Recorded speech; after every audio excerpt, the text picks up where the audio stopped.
4, 3, 2, 1. Kyle Dunnigan, ladies and gentlemen. That's right, baby. Headphones or no headphones? How are you gonna do sure, this? headphones. Grab them right there. Be a goddamn professional, sir. Yeah, baby. Yeah. That where'd you get that? Yeah, baby. Why? Yeah. Well, I just noticed she answers herself. She's I like like, should I how watch you this call her store? she. I Yeah, like that. yeah. Oh, I'm very politically correct. Yeah. But she'll be like, yeah, so I went and I bought some Jimmy Choo's, yeah. And I called my sister, yeah. And so I think she spends a lot of time alone maybe, and she's crazy answering herself. What is going on with her voice? Because she didn't have that voice when she was Bruce. It's a different voice. Is it? I thought it was like pretty similar. It's like, what's different? It's a little higher or something? It's like numb. Like her face is numb. Like her she's having face. a hard time moving her face. Yeah, baby. Yeah. Well, Bruce was. I thought she was. Did you see her show? I Am Kate. She had like a reality show, which bombed. I mean, how much of a boring person do you have to be how interesting is like an ex-Olympic athlete turns into a woman, and you're so boring. Still, no one wants to see that show. Baby. She needed a better producer. It seems like you could put her in interesting situations. That show could go on forever. She was boring. Like I watched it. I tried to watch it. It was boring. God, I feel like I just feel like they missed the formula. Look, that is a fascinating situation. Someone who waits until they're 60 years old and then becomes a man. Yeah, how could that show not do well? How could it? I think what happened was she wasn't open about her transition. It wasn't about that. Oh. She didn't really talk about. You know, what was interesting. She doesn't believe in gay marriage. That's when I was on her side, and I'm like, yeah, she's why not? Support her. I mean, what? How? She said, well, kind of a traditionalist. Yeah, I'm a traditional girl, so yeah. And Ellen is maybe one of the wittiest people, very witty, and she went like this. Well, how? She was completely lost for words. Yeah. Because it makes no sense. Well, Ellen held her feet to the fire, and they're big feet. She burned those feet. I held my 17 Jimmy Choo's to the fire, baby. Yeah, baby. She's got to order those custom, right? Oh, There's no way around it. Sure. For her to be against any group that she knows what it feels like to be shunned or unbelievable. It's just crazy. She's just decided that she's a woman. Yeah. A Republican woman. Ew, lesbians, gross. But she's a lesbian now. Yeah, but now I date men, baby. Does she? Or she's dating a trans. Jesus. So confused. I'm exhausted. What is happening? Can you imagine if you were a man, okay, and then you became a woman and you dated a woman who became a man. What in the fuck is happening? You're like one of those yin yangs spinning through space. Yeah, and then you're like, gay marriage is gross. Like, I'm going to judge that. It's they need to cut her brain open and figure out what's going on. There's a lot of confusion and a lot of wanting to fit in and a lot of, it just doesn't make any sense. I really like people going through that, and I don't want to, hurt anyone's feelings. I really just think she's kind of an asshole. This is her girlfriend. Oh. So the girlfriend used to be a boy too? Yes. Fascinating. That is, wow. Wait a minute. Girlfriend used to be a boy. That's what she used to look like? Yeah. Oh, Christ. The world is so strange. And then she's like, she's not a great person. I mean, she killed that lady with her car and then said nothing. That was the weird Did you thing. see the footage? No. It looks completely like her fault. She bumped into this lady who was stopped, and the lady went across traffic and died. Yeah. And no one talked about it. She's like, I was, putting on my Lancome in the mirror. Didn't share. Is that what she said? No. I think she was looking at her phone. Yeah. I don't want to see this. Uh-oh. I'm going to feel bad. Yeah. Some poor lady died. And no one gives a fuck because the story is not that. The story is she's a woman now. She's always been a woman. She's always been a woman. I mean, it was good timing for her because people ignored that and sort of went. Well, it's crazy timing. That was Bruce. Yeah. that video that you did of that. When did you start doing these videos? I'll tell you, I was having midlife crisis, panic, waking up at 3 a.m, Really? moments. I was writing for the show. This was last year, and it was a great job. Everyone was really nice, and I like something in my subconscious felt like I don't know, like I had to get out, and I quit the job, and I was like, I'm just gonna make videos on Instagram. Like what a great business move. Let me lose my health insurance and make videos for free on Instagram. Dude, you have the funniest page on Instagram. Well, thank you. I haven't seen them all, but of all the ones I've seen, without a doubt, you have the funniest page. Oh, thank you very, very much. I mean, I went because of you from like 20,000. I now have like 240 something. That's because awesome. of you and and Tom Segura and Bill Burr also like pumped it up. It's just how good they are, man. It's viral. Once people watch a few of those. Dude, the one that you did where she was describing the different utensils that she uses to get herself off with, the weed whacker and all these. Oh my God, dude. Oh. Yeah, I'm close. Come on, girls. Ask my girls to help me out. Gotta finish. So when did you start doing the face swap thing? Are you using a face? Yeah, there's Instagram an app. filter, there's like a face swap app you can download, and there's one for the Trump. I was doing Trump at first, and I don't look anything like him. So this was like a way to do a character and have it like kind of. That Trump's in Stormy Daniels once. Terrific. Stormy. How'd you get my number? Okay. Oh, the other one that made me cry was Kim Kardashian and Trump when Kim couldn't figure out how to open up the door and just buzzed her in. Wait for the buzzer. There's the weird buzzing noise. Yeah, that's when you push it. Those are take so long. I don't think anyone spends as much time making videos for Instagram. It's Kim K. I'm at the side door. Okay, I'll push you in. The door's closed. Yeah, you gotta push it.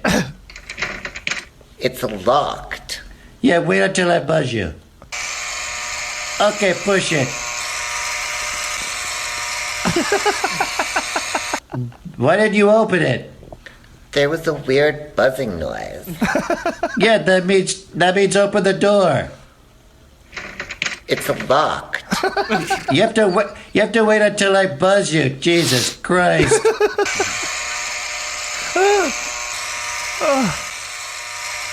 Go. But I just got here.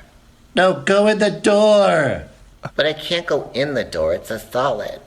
Holy shit. No offense, but this would have been a lot funnier if I was in it. Yeah, baby.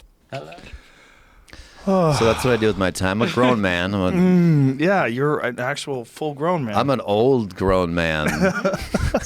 I'm a man boy. So you really just decided to start doing these full-time? It just like... It wasn't even like a brave decision or anything. I really couldn't sleep. I was having panic attacks. I think I saw my future, and it was like, I'm going to be a writer and writing for people for the rest of my life. You get addicted to the money and the insurance and all that. And it happens to so many comics. It happens I heard about it and I didn't see it coming. And I suddenly woke up last summer. I'm like, I have to stop or I will do this forever. There are a few friends of mine who are really, really funny comics, and they can't work because they spent so many years doing sitcoms as a writer or doing sketch shows as a writer that they don't have a following. Yeah. They don't have a following on the road, but they're world-class comedians. Yeah. Do you know Owen Smith? Yeah. He's fucking hilarious. Mm-hmm. Nobody knows who he is. I'm like, dude, you're one of the 20 best comics in the world. Yeah. And it's crazy. And It doesn't make any sense. nice guy, He's a too. great guy. Ian Edwards, same shit. Yep. I mean, more people know Ian now than before, but God, Yeah, it's it just a trap. drives me nuts. It's a fucking trap. You have only so much creative energy. Yeah. And if you're giving it to someone else, you're done. It's not just that. You're tired all day. You're stuck in an office, and then you have to go on the road. Like, if you want to be a comic, you have to do sets multiple times a week, and you got to go on the road. Yeah. It's just the way it is. There's no way around it. Yeah. There's no other way to do it. If you get in your 50s and you're not famous, you don't have a decent following, like you're fucked. You're screwed. You're fucked. Yeah, you're fucked. Unless you're Ron White. Like, Ron White got famous in his late 40s. He was living in Mexico in his 40s. Oh, really? Like, done. And then Jeff Foxworthy contacted him and they started doing that blue collar comedy tour. And boom! Now he's got a private jet, balling out of control. Yeah. Big fat house in Beverly Hills. Woo! Sweet. Woo! Woo! Rodney Dangerfield too. Yeah. Well, he He was quit. like 50. He right? quit doing stand up, was selling aluminum siding, Oh, that's right. and then came back. But the entire time he was away, he was writing, which is really crazy. So he came back with a fuckload of material. And also came back with a sharper style. Like came back more edited, more precise. Yeah. You know, and that's where it changed. I feel like I can't believe how old I got. Like you don't notice it. If anyone's listening, they're like in their 20s. How old are you? I'm 40. I just turned 47. I'm 50. Yeah. Yeah, You're a it's little real. further along than me career-wise, so I'm not as worried about you. You don't wake up with night terrors, do you? But you did, huh? Yeah, I really did. When there's certain moments like you don't think about being old, but like when you put your date of birth in online to buy something, that scroll, zing zing, it's just I'm scrolling forever. Like your whole life going by. You were born in 70? 71. Yeah, it's a good year for cars. You're the pig. Last good year for cars. Is that true? Yeah. What about a Tesla? What do you hate No, Teslas? no. I mean muscle cars. Oh, like muscle American cars. muscle cars. Yeah. Like the 1960s to 1971. 1971 was essentially the last good year for cars. Yeah. We like muscle. Me and Joe are like both ripped. Both like, But both you know, ripped to shit. those classic American cars, there was a few years where they were unbelievably cool, and then after like 71 they fell apart. So you caught it at the perfect time. That's what I'm known for. Being born right at the end of muscle cars. This 71 Barracuda. That was probably the last. You're a big car guy, huh? I love cars. Yeah. I do too, but I drive a Honda Civic because that's what I can afford. Well, I had a Honda Civic once too. Yeah? Yeah. They're great. They start up every time you need them to. Yeah. I've had it for 15 They're the years. fucking shit, those cars. Yeah. Every time you put that key in, there's no confusion. There's no problem. There's no worry. No anticipation. Come on, baby. Come I on, treat baby. it like crap Yeah, too. it doesn't matter. Those things are bulletproof. Yeah. They last forever. I love Toyotas. I have a Lexus. I love those things. They never fuck up. I'm on the waiting list for the Lexus. No, I'm sorry, Tesla. Oh, which one? The 3? The cheaper one. The 3, yeah. 3. Yeah. But it's still like suspiciously expensive. Do you see what's going on with Tesla and the former employee? Some employee was sabotaging code and leaking information, and now the employee is saying that, trying to say something about that Elon Musk there was waste, that he was a whistleblower. He's not saying he's a saboteur, he's a whistleblower, but they were saying he's a disgruntled employee because he owed money. It's become this gigantic thing, and Elon Musk is suing this guy. Stealing code and then giving it, like selling it? I don't know the exact specifics of it, but he did something. He did something bad. I don't know. We hate that guy. We don't like him. Well, that car is it's 35 grand. But if you want tires, it's 45. Oh, is if it you one want of those this, deals? it's You can get it up really, to 75 grand, right? Yeah, if you want, or Tesla, I just need money. I'm thinking of starting like a fund so I can get a Tesla. People have like charity, like GoFundMe. You should have a Patreon where you just commit to doing one of those videos every X amount of days. I'm hearing about that. I got to get into the business side of things, but well, that's the problem. Is creative people rarely are business minded. I'm spending like $400 a month on just phone calls I'm not making to like AT&T and stuff. I need to get my business side in order. What do you mean? You'll get a subscription to something you don't use anymore, and then you can't figure out how to cancel it. Like a lot of that's happening in my life. Oh, yeah. That's what they want. Yeah, they're good at that. They want to make it difficult for you to quit. Yeah, like they'll go, hey, have these vitamins. You get 1 month free, and then before you get the vitamins, you have to cancel in order to stop the next month from being charged. You see what I'm saying? Oh, yeah. Look, I'm up on my petard right now. Let's move on. Sorry. No, it's okay. Talking about. I get it. Yeah. So when you do these videos, how many hours do you think are involved in like the Kanye one, the most recent one, which is fucking hilarious. Thank you. I've gotten quicker at them, but it still takes an inordinate amount of time.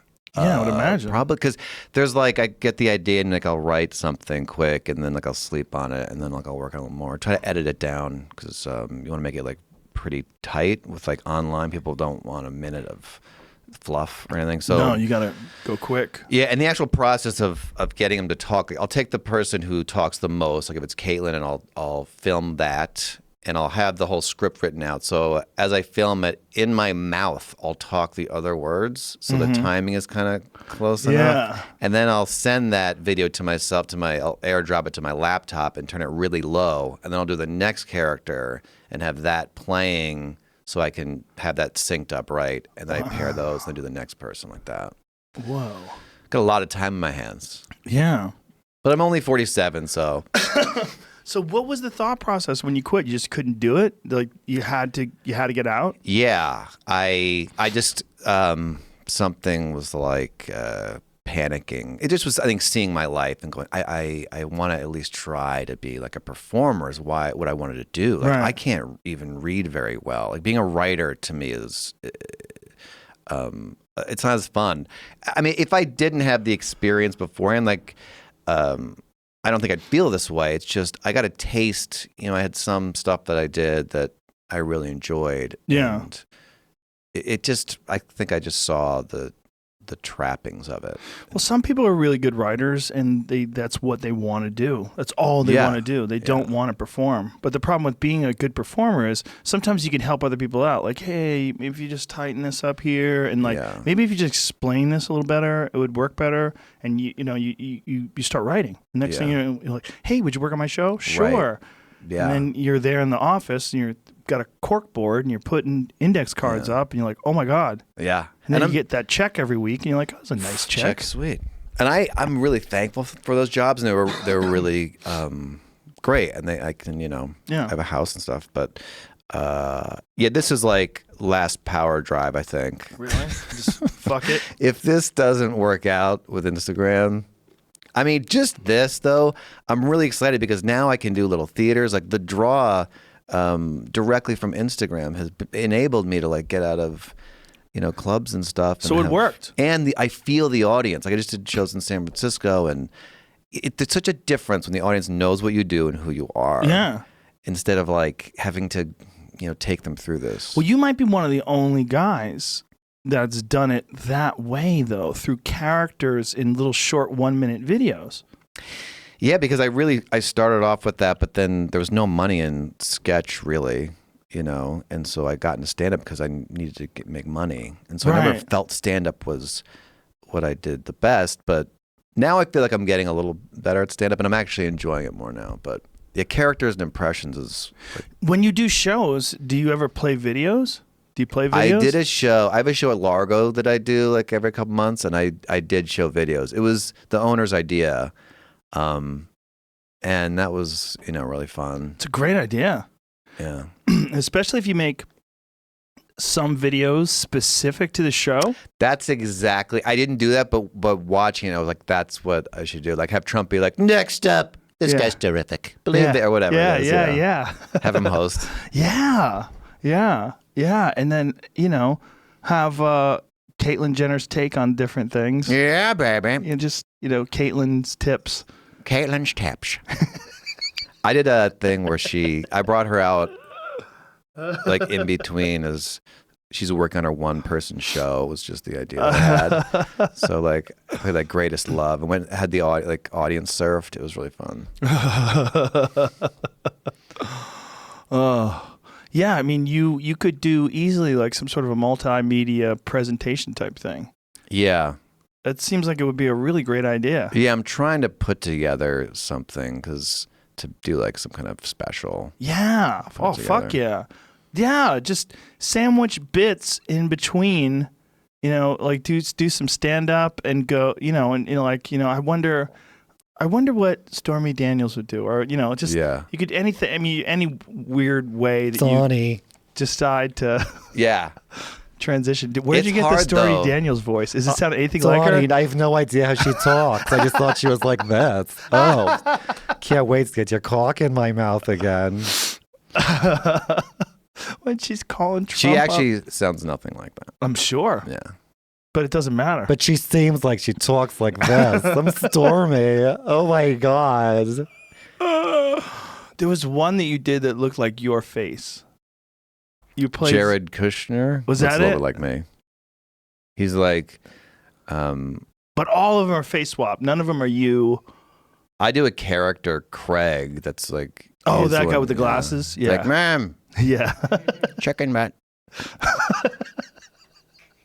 That's my real mom. Probably know that. Really? Yeah. Oh, that's hilarious. She's a good actress. The first take, she didn't know what I was doing, and that was like real and honest. But after that, like she knew she was like acting. She's But really it seems good. very good. Oh, yeah. It seems like you're annoying the shit out of your Yeah. mom. Yeah. It's very funny. Yeah. So when you decided to do this, there's no, I mean, unless you're a hot chick selling whatever. What do they sell? Sunglasses or some shit? Tea. Makeup. Tea? Detox tea. Skinny tea? Yeah. Detox Skinny tea? tea. Yeah. Unless you're, I've never made a fucking penny off of Instagram. I mean, Neither how have does- I. You haven't either?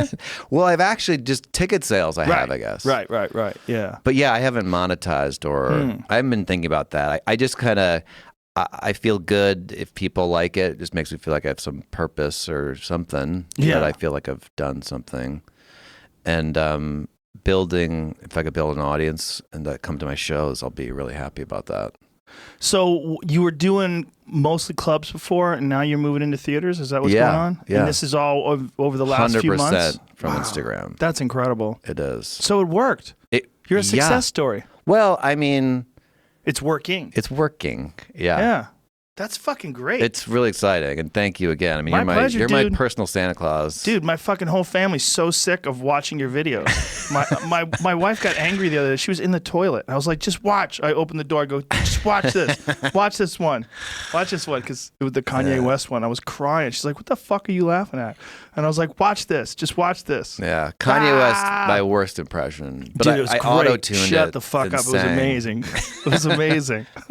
when Caitlin's like, shut the fuck up, Kim. He's a genius. Fuck up, Cam. It's a genius at work. Yeah, Cam. The other one about the baby dying in her womb. Like what she's yeah. preggers. Yeah, I'm pregnant too. Babies can breathe in the womb. Yeah, shoving them up my new vag. Dad, do you have a womb? Oh, shit. Let me go crap this out. She's probably dead. But then they go immediately to the lipstick. It's just so perfect because like Instagram, it's almost like you have optimized Instagram better than anybody. You really have nailed it. You've nailed it for comedy because everybody else, like mine included, if you go to my Instagram, you have to fucking dig to find out I'm a comedian. And you got to go looking around. There's a lot of, you can find anything there. All kinds of, I take a picture, I find a picture, I think it's cool, I put it up there. There's no rhyme or reason. Yeah. Yours is like a show. Like your Instagram page, Kyle Dunnigan 1. You got to go to Kyle Dunnigan 1. Why which not my 1? my nephew, there was a Kyle Dunnigan. He's gotten all my Gmail accounts. He grabbed everything. That son He's of a young bitch. kid. And I asked my nephew, I'm like, what should I, because over Christmas, I'm like, I'm just going to do Instagram videos and see what happens. And I was like, what should I do different? And he's like, you should take the 1 out. That's stupid. Yeah, Like, the to one's kids, stupid. 1s are, Yeah, it's stupid. Why'd you go Can't with 1? change it now, though. How about the real Kyle I Dunnigan? don't, that's the thing. Marketing's not real. my thing. I am Kyle Dunnigan. Ooh, That's another one. That's another one. People do that. Kyle Dunnigan comedy would have been fine. That's a good one. But it's a lot in- of words, a lot of letters. Yeah. I think Instagram is just like in my wheelhouse. Like I like to edit. I like to do quick, stuff. Yeah. It's sort No, of- it's perfect. But your channel, your page is like a channel, unlike most people's Instagram pages. Yeah, I mean- treat it like a show. Yeah, it is like a show. It's almost like you should have a regular Instagram. Nah, you shouldn't even. You just keep doing what you're doing. Because you You don't make have those so much long form time. videos now for Instagram TV. You can go like up to an hour. Oh yeah, that's right. But I think what he's doing is perfect. Instagram TV. Yeah, it's a new thing. Just came out. Oh boy. Oh boy. I just got a panic attack. Thinking about doing Thinking about being an hour of. Caitlin for an hour. Yeah. 45 more minutes, everybody. Fucking kid. Oh shit!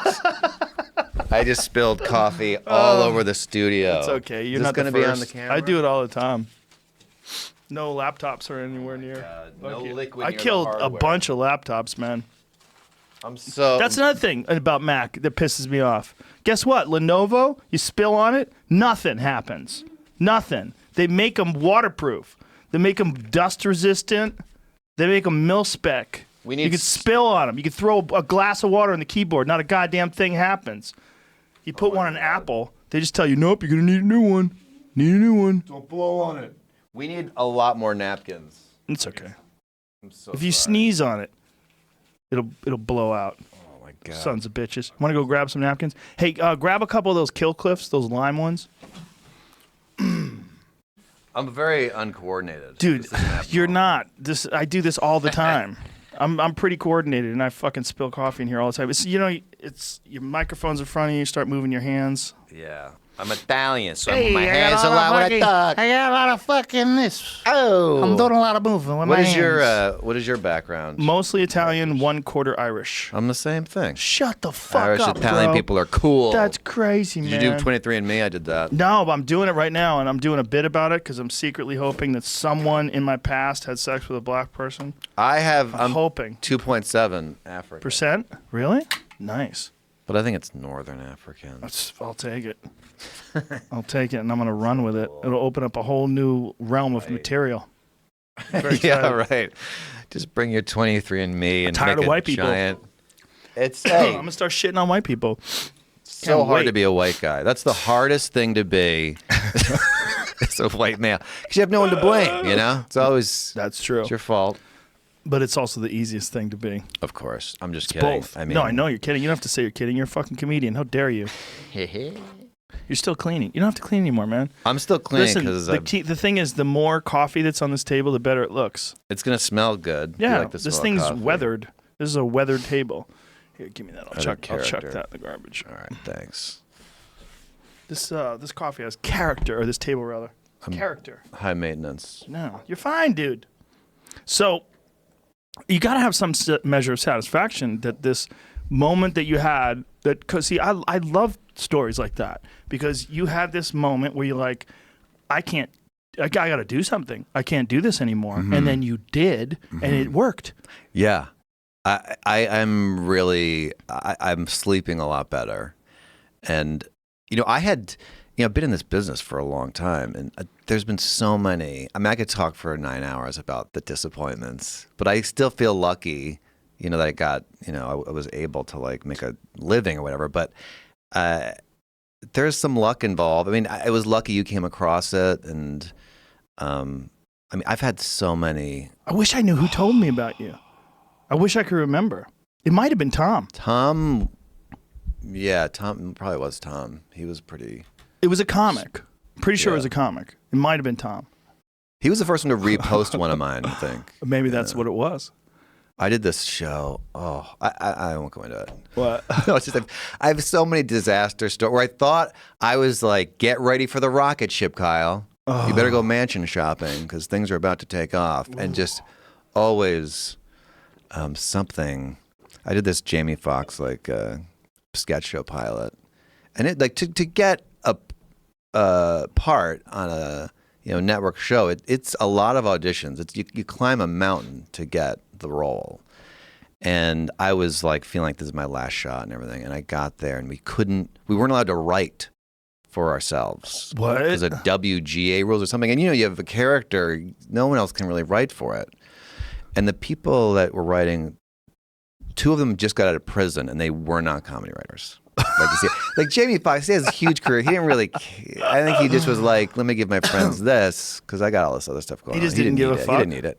No, he would show up like once a week. No. Yeah. Really? Yeah, he's busy, and he'd come in with glasses, like shade, and we'd go and we'd read the script, and there'd be no ending or seemingly point, and then. Remember one time he threw the script in the air. He was like, "Fuck the script. Do you? You do you." And he walked out, and the executives were like, "No, you can't do you. You do the script." It was like that. It was like you climb this mountain. There's an Arby's at the top. Just like you think that there's gonna be. These writers called me into their office once, and they were like, "Yeah, we have this idea for these guys who never wrote sketch before," and they were like, "This idea, like, you're Jimmy Bond. You know James Bond? You're Jimmy Bond, all right? And you're in an airplane, right?" And like to take it. And the next guy would be like, yeah, and you order like a soda, like a Coca-Cola or a Sprite or like and you point that guy, like a Mountain Dew or a Diet Coke. And I'm like, and then that was it. And then I just was sitting there in dead silence, like, what? And then we had like the show, which came out very mediocre. When was this sketch show? When was this sketch show? It was, what was it called?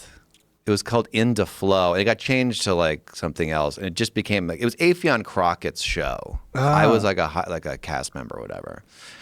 And then at the end, you know, Fox pays all this millions of dollars, and Afion's going, all Fox cares about is their wallets, but we showed them, not realizing we had to wait for a pickup, and I'm just standing on stage thinking this is my last shot to have anything, because I was already like 40, and I just was like, then we go to the rap party, and the whole thing was just what happened at the rap party? Well, me and Eric Andre is on it too. Oh, okay. And so we just were like, what's happening? And we go late to the rap party, and we walk into this nice restaurant, and Jamie Foxx is standing up, and there's a whole big table, and he's going down, what's your favorite animal? What's your favorite animal? Everyone's like, goose. I mean, a rabbit. Like, everyone's just like scared. And then he goes, what's your second favorite animal? What's your second favorite animal? Oh my God. And everyone's just terrified. What the fuck? Yeah. And then I go, and then he goes, the first animal's who you think you are. The second animal's who you really are. I told Tom Cruise that, and he said it was awesome. Anyway, it's Instagram. Yeah, I have. I'm gonna write a book one day just called "Humiliated" about all my stories. A long career of ground balls. I've had so many like where I really was going shopping for houses and had to stop. Really? Like several. Like I had this Pizza Hut campaign, which was like get ready to like open up several bank accounts, and it was like the big New Yorker pizza. And, you know, there's an explosion of flavors. As we're shooting, this is a campaign of videos. 9/11 happened. As we're shooting, the explosion, and it was flavors. like it was just the wrong vibe to be like, "Hey, New York, a big explosion of flavors." This whole thing, and so they canceled the whole thing. They played like, I don't know, for like a month. They played a few, and then they like dropped it. But it was like, you know. I shot 4. I got paid like pretty well, but we were gonna do 6 more. It was gonna be like one of those Flow from Progressive. I was the Pizza Hut guy of Subway. Yeah, for Pizza Hut. Yeah, you were gonna be the Verizon "Can you hear me now" guy. That's what I was waiting for. I don't trust that guy anymore. No, I don't. He switched over. Where's he at now? Sprint. That's not cool. Yeah, I don't hear you as well. My mother walked into a Pizza Hut once while this campaign was happening, and she just pointed at me, and she goes, my son's Pizza Hut. And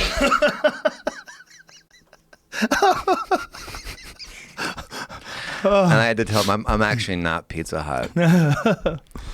Anyway, so I feel lucky, but you found the thing. Like, look, dude, your fucking videos make me howl. They're really, really funny. Like, that's you for whatever it is, the way your mind works, it works best for these face swap videos, which is fucked up, man, because it didn't exist until like, when was it, like 2 years? How long ago? How many years ago? 3 years ago? I remember the first person I ever saw use it was Chris D'Elia.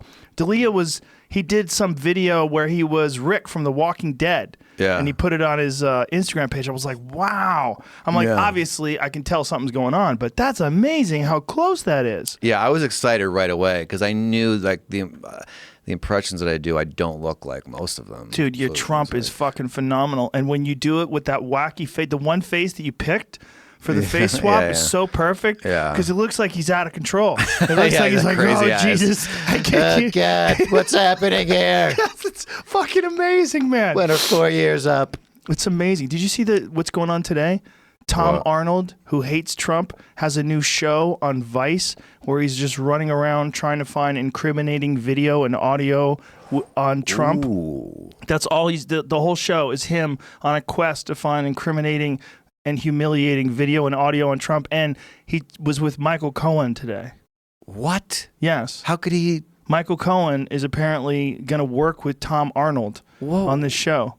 Is the FBI okay with that? I think have they'd no be idea. Like, they were "You can't together talk in this about it." photo. I mean, Tom Arnold could be just bullshitting. Yeah. Well, I'm TiVoing that. Yeah, That's coming out. TiVoing. You're still TiVoing. Who old TiVos man. anymore? Why don't you just get out the VCR? Do you know how to work the clock? I know. I had things come out of my mouth where it shows my age. What is this, Jamie? This Is is this a video it? on his Twitter This is on Tom Arnold's the page. Miss Universe It's like tape. There's another tape. We're talking about 16-year-old girls in their underwear here, okay? The N-word tape. On the set of Celebrity Apprentice. President Trump denies any involvement with prostitutes. Don't worry. Tom Arnold is on it, and I'm Tom Arnold. The hunt for the Trump tapes with Tom Arnold. I mean, no one's gonna care, no matter what he. No one. It's not gonna have an effect, probably. But Yeah, listen, fuck John Gotti. Trump is a Teflon Don. you see that movie? They're saying they scammed Rotten Tomatoes with It's that movie. supposed to be the greatest gotta- bad movie of all time. Well, it got a 0 from critics, and then 80 from the audience, and like 90% was from like their Employees. company or some Yeah. fake things. Look at that. This Oh. is his correction on the Michael. Well, Cohen when thing. was that taken? Oh, is it correction? Some sort of correction. He didn't say me and him were teaming up to take down Donald Trump. Michael has enough Trump on his plate. I'm the crazy person who said me and Michael Cohen were teaming up to take down Trump, of course. I meant it. Michael doesn't get paid by Vice. Okay. Thank you, Tom, for correcting the record. That's confusing. Okay. Thanks, Tom. Thanks for clearing that up, Tom. That's why I feel like If he I was sucks. Tom Arnold, I'd be nervous as fuck. Why? I don't want to get killed. Oh. No. Impossible? Impossible. You think? You can't kill Tom Arnold. What if Putin did it for a favor? Putin might be able to do it. Put some What if he poison just in decides, I don't like what you're doing with Trump? Dan, this is not a good Russian accent. Would you consider doing a Putin on your page? Ooh, yes, that's a good idea. It's a great idea. What is the Russian? Is this Russian accent? Is this good? That's not bad. Just do it. Just listen to him talk a few times, and you'd get it. I'm Putin. Is this good? And then have Mine's a bunch of Vladimir like Putin. really harsh Russian prostitutes with like water like flying all over the Right. place, like squirting. Oh, yeah. Piss all over me, you whore. Yeah, see you next week. Yeah. I mean, that's not a bad idea for a sketch. Is there a P tape or is that a rumor? Or do we not know? I don't know. I don't think it's supposed to be real. I think it's supposed to be fake. It sounds fake. It just sounds like something someone would just make up, like not even well planned out.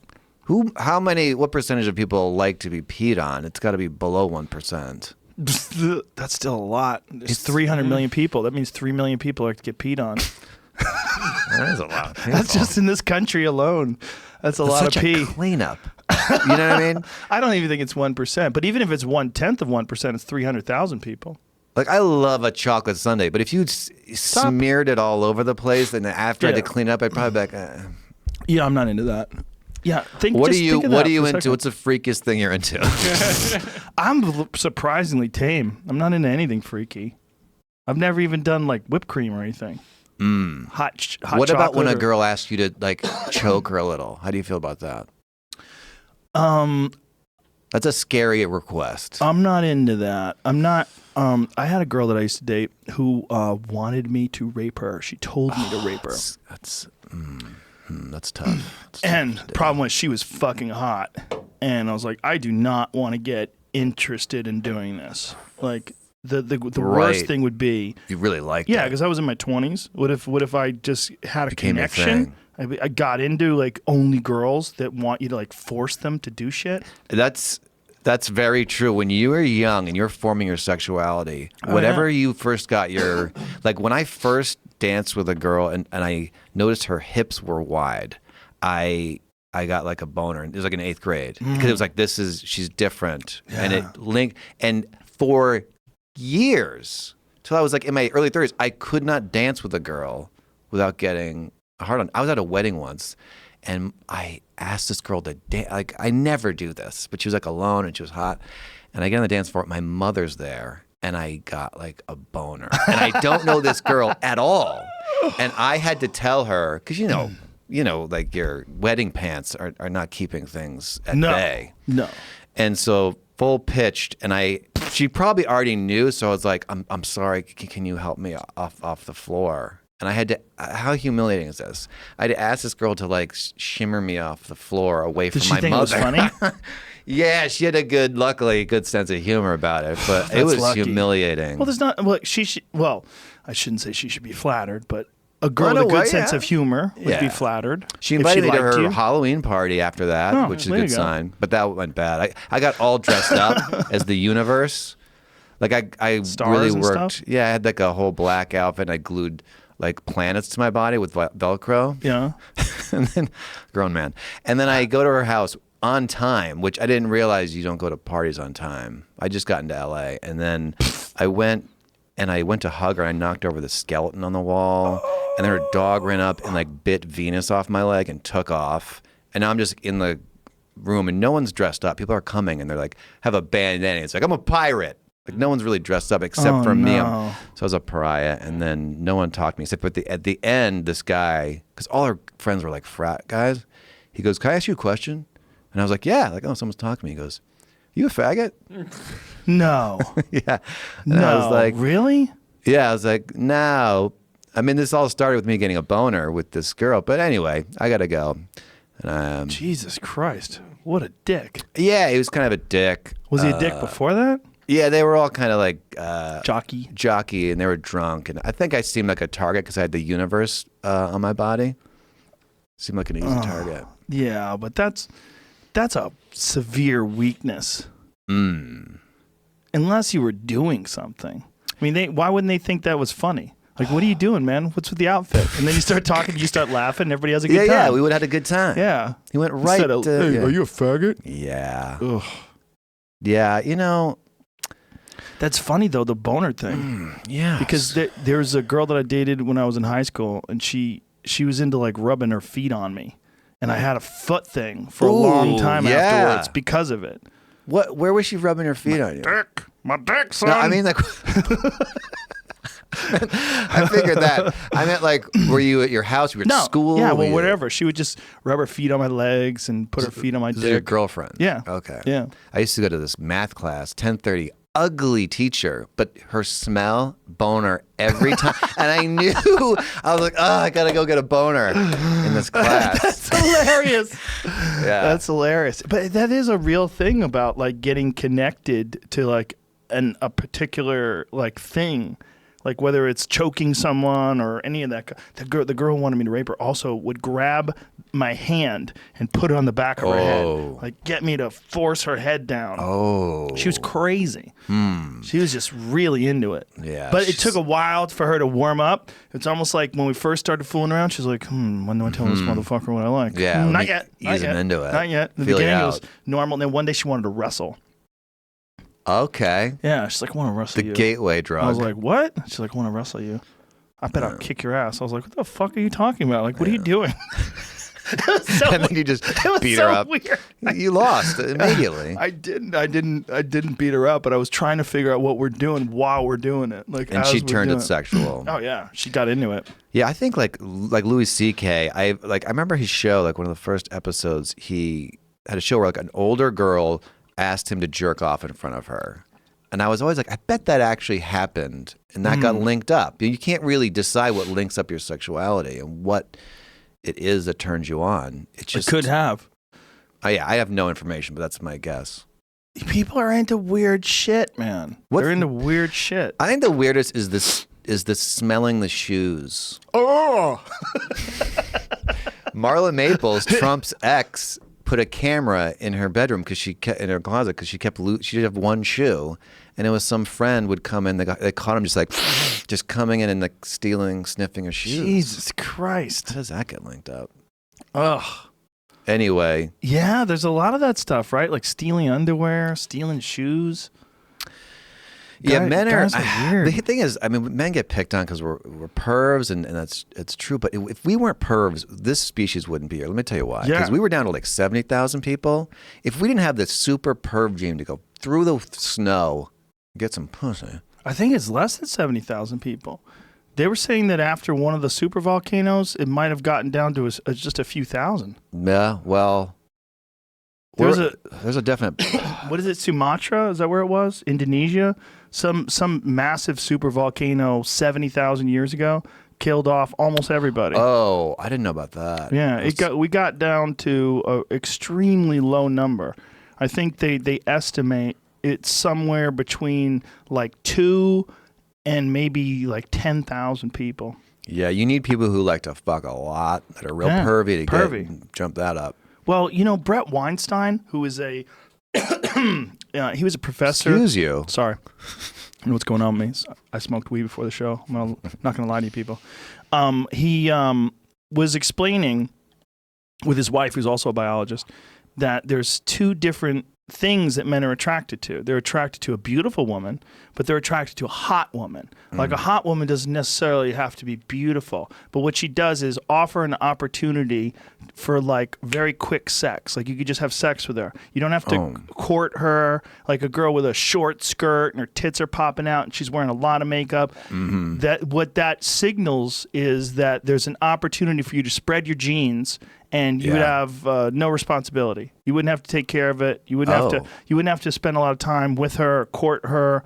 That she's the type of person that allows you to just fuck her. You can move on and spread your genes elsewhere. That makes sense. Yeah, that there's like an evolutionary reason for that being a stimulating thing for men. Like for men, like this idea of like these loose women. Like loose women are very attractive to us for that reason. It's not just that like, oh yeah, if I can get some, not deal with all these bitches in their no, it's literally an evolutionary trait that we have adapted to. The disease thing knocks it back a little bit for me. Yeah, I'll go like, oh, there might be a disease there. I have an antidote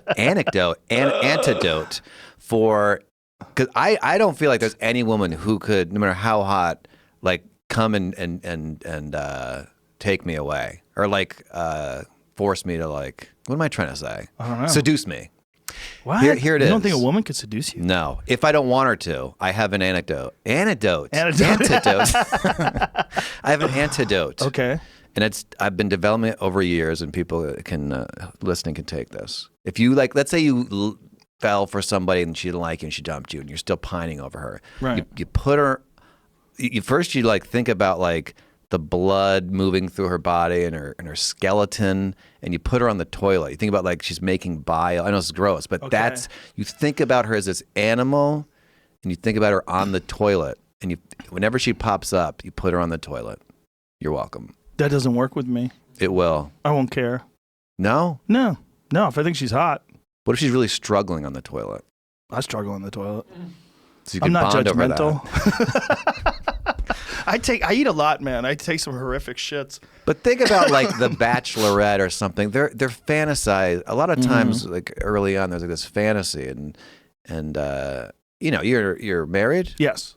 So there's intimacy, and you get past all that. But that early on fantasy, filling in the blanks as a perfect person. You usually leave that out. It never bothered me. I don't give a fuck about periods. What about thinking about their skeleton? Anything? Does that kind of go, oh, yeah. Skeleton? Yeah, if you just imagine there's a skeleton underneath this woman that I'm like pining over. She's just like, all right, maybe this doesn't work. It doesn't work on me. It works for me. I'm telling you, man. If I think someone's hot, I think they're hot. I don't care if they just took a diarrhea shit. How about this? I imagine they have bad breath. I'll be like, I bet she has bad breath. And I'll imagine I'd tell her. Oh, I see. I'd just say, listen. I'd say something really nice. You're super hot, and I'm going to tell you something. Compliment sandwich. You start with a nice thing, and then you go out against yourself. I go. Sometimes I get bad breath, and because I'm a person, everybody gets bad breath. But when I get bad breath, I want someone to tell me. Absolutely, I do not want to be wandering around grossing everybody out, and they're like, "Hey, good to talk to you, Joe." And as soon as they turn their head. Yeah. Tell me. I don't know. I'll take a Listerine strip or I'll chew gum or whatever the fuck. Some people, go ahead. So I would tell her. But some people have like, here's an example. I was with this girl and I could not take the breath. Couldn't take it. That bad. And then I said, hey, let's brush our teeth. It was either you gotta go, I can't do this, or I've got to figure out how to brush our teeth. So I thought I made it like a fun game. So she brushed her teeth reluctantly. She's Oh my pretty- God! Reluctantly, she's And like, I it was- hate brushing my teeth. Clearly. But it didn't fix it at all. Like it was coming from her gut. Some people have well, you know what? That happens with a lot of girls who are bulimic or Yes. even anorexic. they regurgitate. Your It's body's just all fucked up. Yeah. your body's like super confused. Yeah. I used to date a girl who puked. I didn't know it until like deep into the relationship. Yeah, we did it a couple months, and then I found out she was saying like if she eats too much, she'll force herself to throw up, and I was like, what? Yeah, it's easy to hide. Oh, look at that is. I mean, I knew it existed, but I didn't know anybody who had it, and that's a disturbing thing. Like you're hungry, so you eat, and then you're like, what have I done? Yeah. Yeah. Shove things in your mouth and force it to come up again. Like, oh God. Did you guys talk about it, or did that sort of end the relationship and you moved away? No. She brought it up, and I said, well, this was the fucked up thing was she wasn't in any way overweight. Like she was beautiful. She had a great body. It was just like a weird. She was an actress, and I think the pressure of that gig is just so crazy. Yeah. It's just, first of all, you take someone who most of the time the reason why they want to become an actor is because they didn't get enough attention. That's a lot of what causes it, especially if you have like this weird sort of non-specific desire for fame. It's not like you're a really good character actress, you're a Faye Dunaway or something like that. You're just really good at, you love the craft of creating a character. No, there's a lot of them that just want to be famous. And why? Why is that? It's usually there's something fucked up from childhood. Usually somebody wasn't paying attention to them. Parents split up, something went wrong, right? Yeah. So you take this person that's super insecure and has this exorbitant need for attention, and then you put them through this audition process. The audition process is the craziest thing ever. It devastates people's self-esteem because you just get rejected all the time. Yeah, you're not selling a T-shirt that no one wants. You're selling yourself. Like, yeah. Dude, I used to date this girl when I first moved to LA. And when she would go on auditions, if she would get rejected, she would want to fuck like a wild animal. It's like she wanted something to just like, she wanted to just fucking scream too. She wanted to, it was like the stress of it all was so crazy. She wanted validation. She wanted to blow off steam. Yeah. And it was just the stress of it all. It's so unhealthy. And the people that go into that are some of the most, it's the least advisable career path for them. Yeah. To be healthy. Exactly. Yeah. It attracts the wrong people. Yeah. It's just a fucked up situation. You have these people judging you. Like, come on in, Kyle. Yeah, I can't. Tell us about I yourself. have a lot of trouble auditioning. Tell me what your favorite animal is. Yeah. What's your second favorite? That's who you are. I told that Tom You're a Cruise. goat. You He told Tom loved Cruise? it. He loved it? Oh, Loved cool. it. That's great. Wow, Tom Cruise. I went on an audition once, and this girl told me, she asked me where I was from, and I said I was from New Jersey. And she goes, I'm from New York. She goes, well, I'm actually from New Jersey, but I don't tell people that. I go, why? She goes, well, it's cooler to say you're from New York. I go, that's ridiculous. I go, that doesn't make any sense at all. I go, why would you lie? I go, and then you just told me. And she goes, are you ready to audition? I'm like, okay. So she's like giving me like this sour look, and I had to sing. Wait, the auditioner told you. Yeah. And then she had this sour look in her face, and I had to sing a line from a Bruce Springsteen song to her in the audition. It was so humiliating. What were you auditioning for? To be in terrible his band? movie. Terrible movie. It was a scene in the movie where there's a guy and a girl, and I'm like telling the girl how much I love her, and I'm singing like fucking Born to Run or something like that. I don't remember. I think everyone would love to hear a little bit right now. The day we walked down the street of a runaway American dream. I don't remember. I don't even remember what And song you it was. didn't get it? No. Not only did I not get it, but this is a very important moment for me. I left, and I that's when I realized I was like, this whole process, for me at least, is broken. Like I'm not good at this. Yeah. This is not. I'm not good at pretending to be someone. Like everybody who goes in there, they go into these auditions, and there was these people who were like air quotes working actors, right? Yeah. They do little, I was on Just Shoot Me for a saying, I had a nice episode on this. You know those people, they're like hopping around. Those people, they develop this real slick way of talking, and they don't say nice to meet you because they might already met you. So they say good to see you. Good to see you, Kyle. Good to see you. Actually. Oh, it's because I keep forgetting people. You don't have Dunbar's number. You only have a certain number of people you can keep in your head. Yeah. But this way of doing it, I was recognizing it. The way they would talk, everyone was like super left wing, super progressive. No one explored ideas. You just adopted whatever everybody else was going with and ran with. Oh yes, I agree. Hillary is so much more qualified. People would just say shit like that. It was really strange. They were like real, obvious Democrat lean. They weren't thinking it through. They just adopted this mindset, and they were just sneaking their way through this system. They were like exploiting little personality holes in the system, and they would become friends with casting agents. And one of the casting agents was a woman. I knew this one casting agent who was friends with a friend of mine, and she was kind of gross. I'm just being nice. I'm being kind by saying kinda. And she fucked all these actor guys, and she would get. I want to know who this is. I can't tell you. She's a nice lady. She just looked. She was basically doing what she was doing the casting couch in reverse. Right. But she was like aggressive, sexually aggressive with guys. Yeah, and one of my friends. She was super sexually aggressive with one of my friends. Is it Henrietta Weinstein? I can't tell you. Well, she was casting quite a few different shows. Yeah. And she knew how to get these exploit people, these guys that were saying, "Good to see you." Those guys, she would fuck those guys. Yeah. Because that was the way they could play it. That's She's the way like, they is it get good closer. to see this? Yeah. I wonder how her seduction went. I don't know what it was. It's brutal though. Auditioning is. It's horrible. I'm terrible. I booked one. I've gotten like sketch shows, but I've only booked one show where it was like a script, it was a sitcom. I booked like a guest starring thing, and I went in and I'm a terrible reader. And for the read through, they do a read through with the network, like I don't know, a couple days before they shoot, and they gave me like, oh, you have 8 new lines, whatever, and I read like a third grader. I have a very poor, so I. The big table read through, and I stammered through the whole thing. And I got fired. So the only show I booked really off a typical audition, reading a script, I was fired from. Jesus Christ! I mean, so many wasted hours memorizing, paying acting coaches. None of it worked out for me. Why?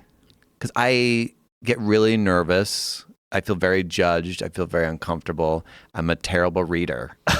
So I end up like having to memorize it, and then most of my time is like trying to remember. It's just basically I get too nervous is really the answer. Did you ever try to like see a hypnotist or anything like that, or come up with... but that probably would have been a good idea because it was a mental like shut down. Like some people just react. You can't help how you react, but it's like if you can imagine, if you're afraid of bees, for example, it's like going an audition with a bunch of bees flying around you. Your body's reacting in like a fear way where it's really hard to grab your facilities to act or whatever you're doing. It's impossible. Yeah.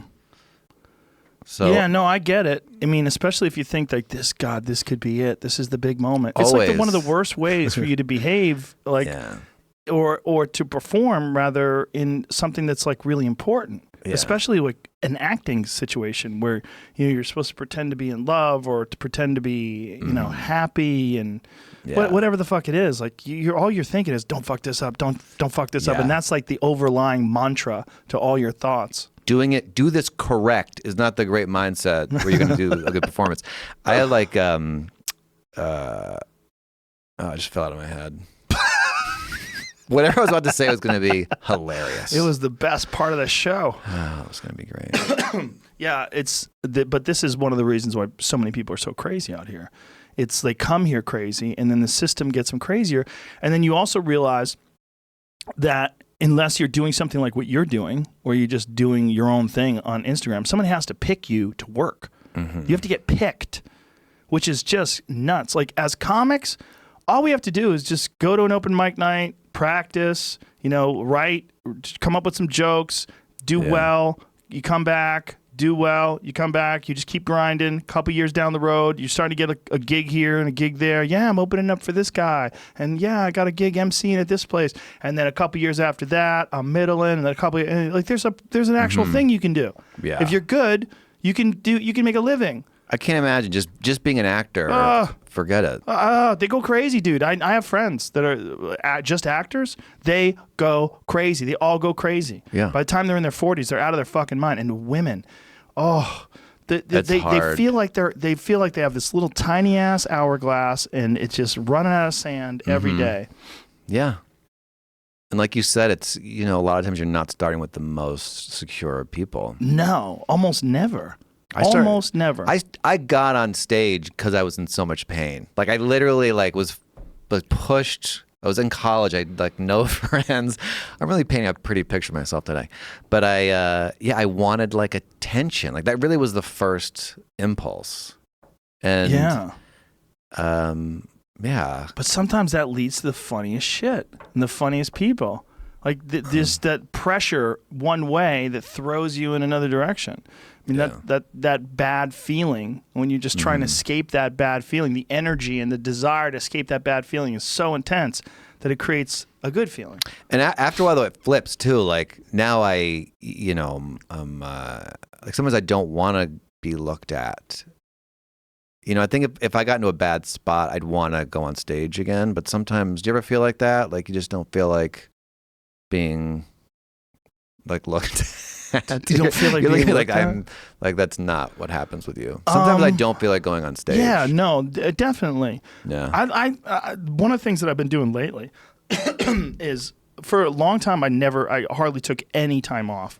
But after I did my special, I just filmed a special in April. I took a month off. I didn't do any stand-up for a month. Yeah. At least 3 weeks, right? 3, maybe it might have been 4 weeks. But I was like, I'm not doing shit. Yeah. I went to Hawaii. I fucking hung out. I did podcasts. I didn't do any stand-up. And it felt great. It felt great that I would leave here and I'd be done. I wouldn't have another gig to go to at night. Yeah. There wasn't this overwhelming thing looming in the background. Yeah. But after a while, I realized, all right, got to get back on the horse. Yeah. I'm enjoying more now. Go ahead. What's that? What were you saying? What did you say? I interrupted you. You were going to join more now? What? He said, what? I'm enjoying stand-up now, because I feel like this Instagram gave me a little confidence to bring that into my stand-up. Because before, I just kind of was, I think, scared trying to do what people said. And there was this thing where you got to make it a sitcom. You got to talk about your family. I had managers who were like, don't do the guitar. Don't do this. Talk about your family and get... Oh, they were trying to get you to make something that could be turned into a sitcom. Yeah. So they could take it away from you once your ex-girlfriend says you were a shitty boyfriend. Yeah. Yeah, exactly. Like today. Mm-hmm. Yeah, it's a new thing. That's what they're doing now. That's the new thing. That's the new thing, yeah. There was a lot of that. There was a lot of, they were trying to get people to basically put together an audition for a sitcom. Your act is essentially like Tim Allen or Roseanne or whoever it was, Brett Butler. They put you, And some people have the confidence not to listen. I remember Zach Galifianakis was one of the guys who didn't want to be on a sitcom, and I was like, I didn't believe him because I'm like, that's what we all have. That's what we're all doing, right? But he had a sense of himself.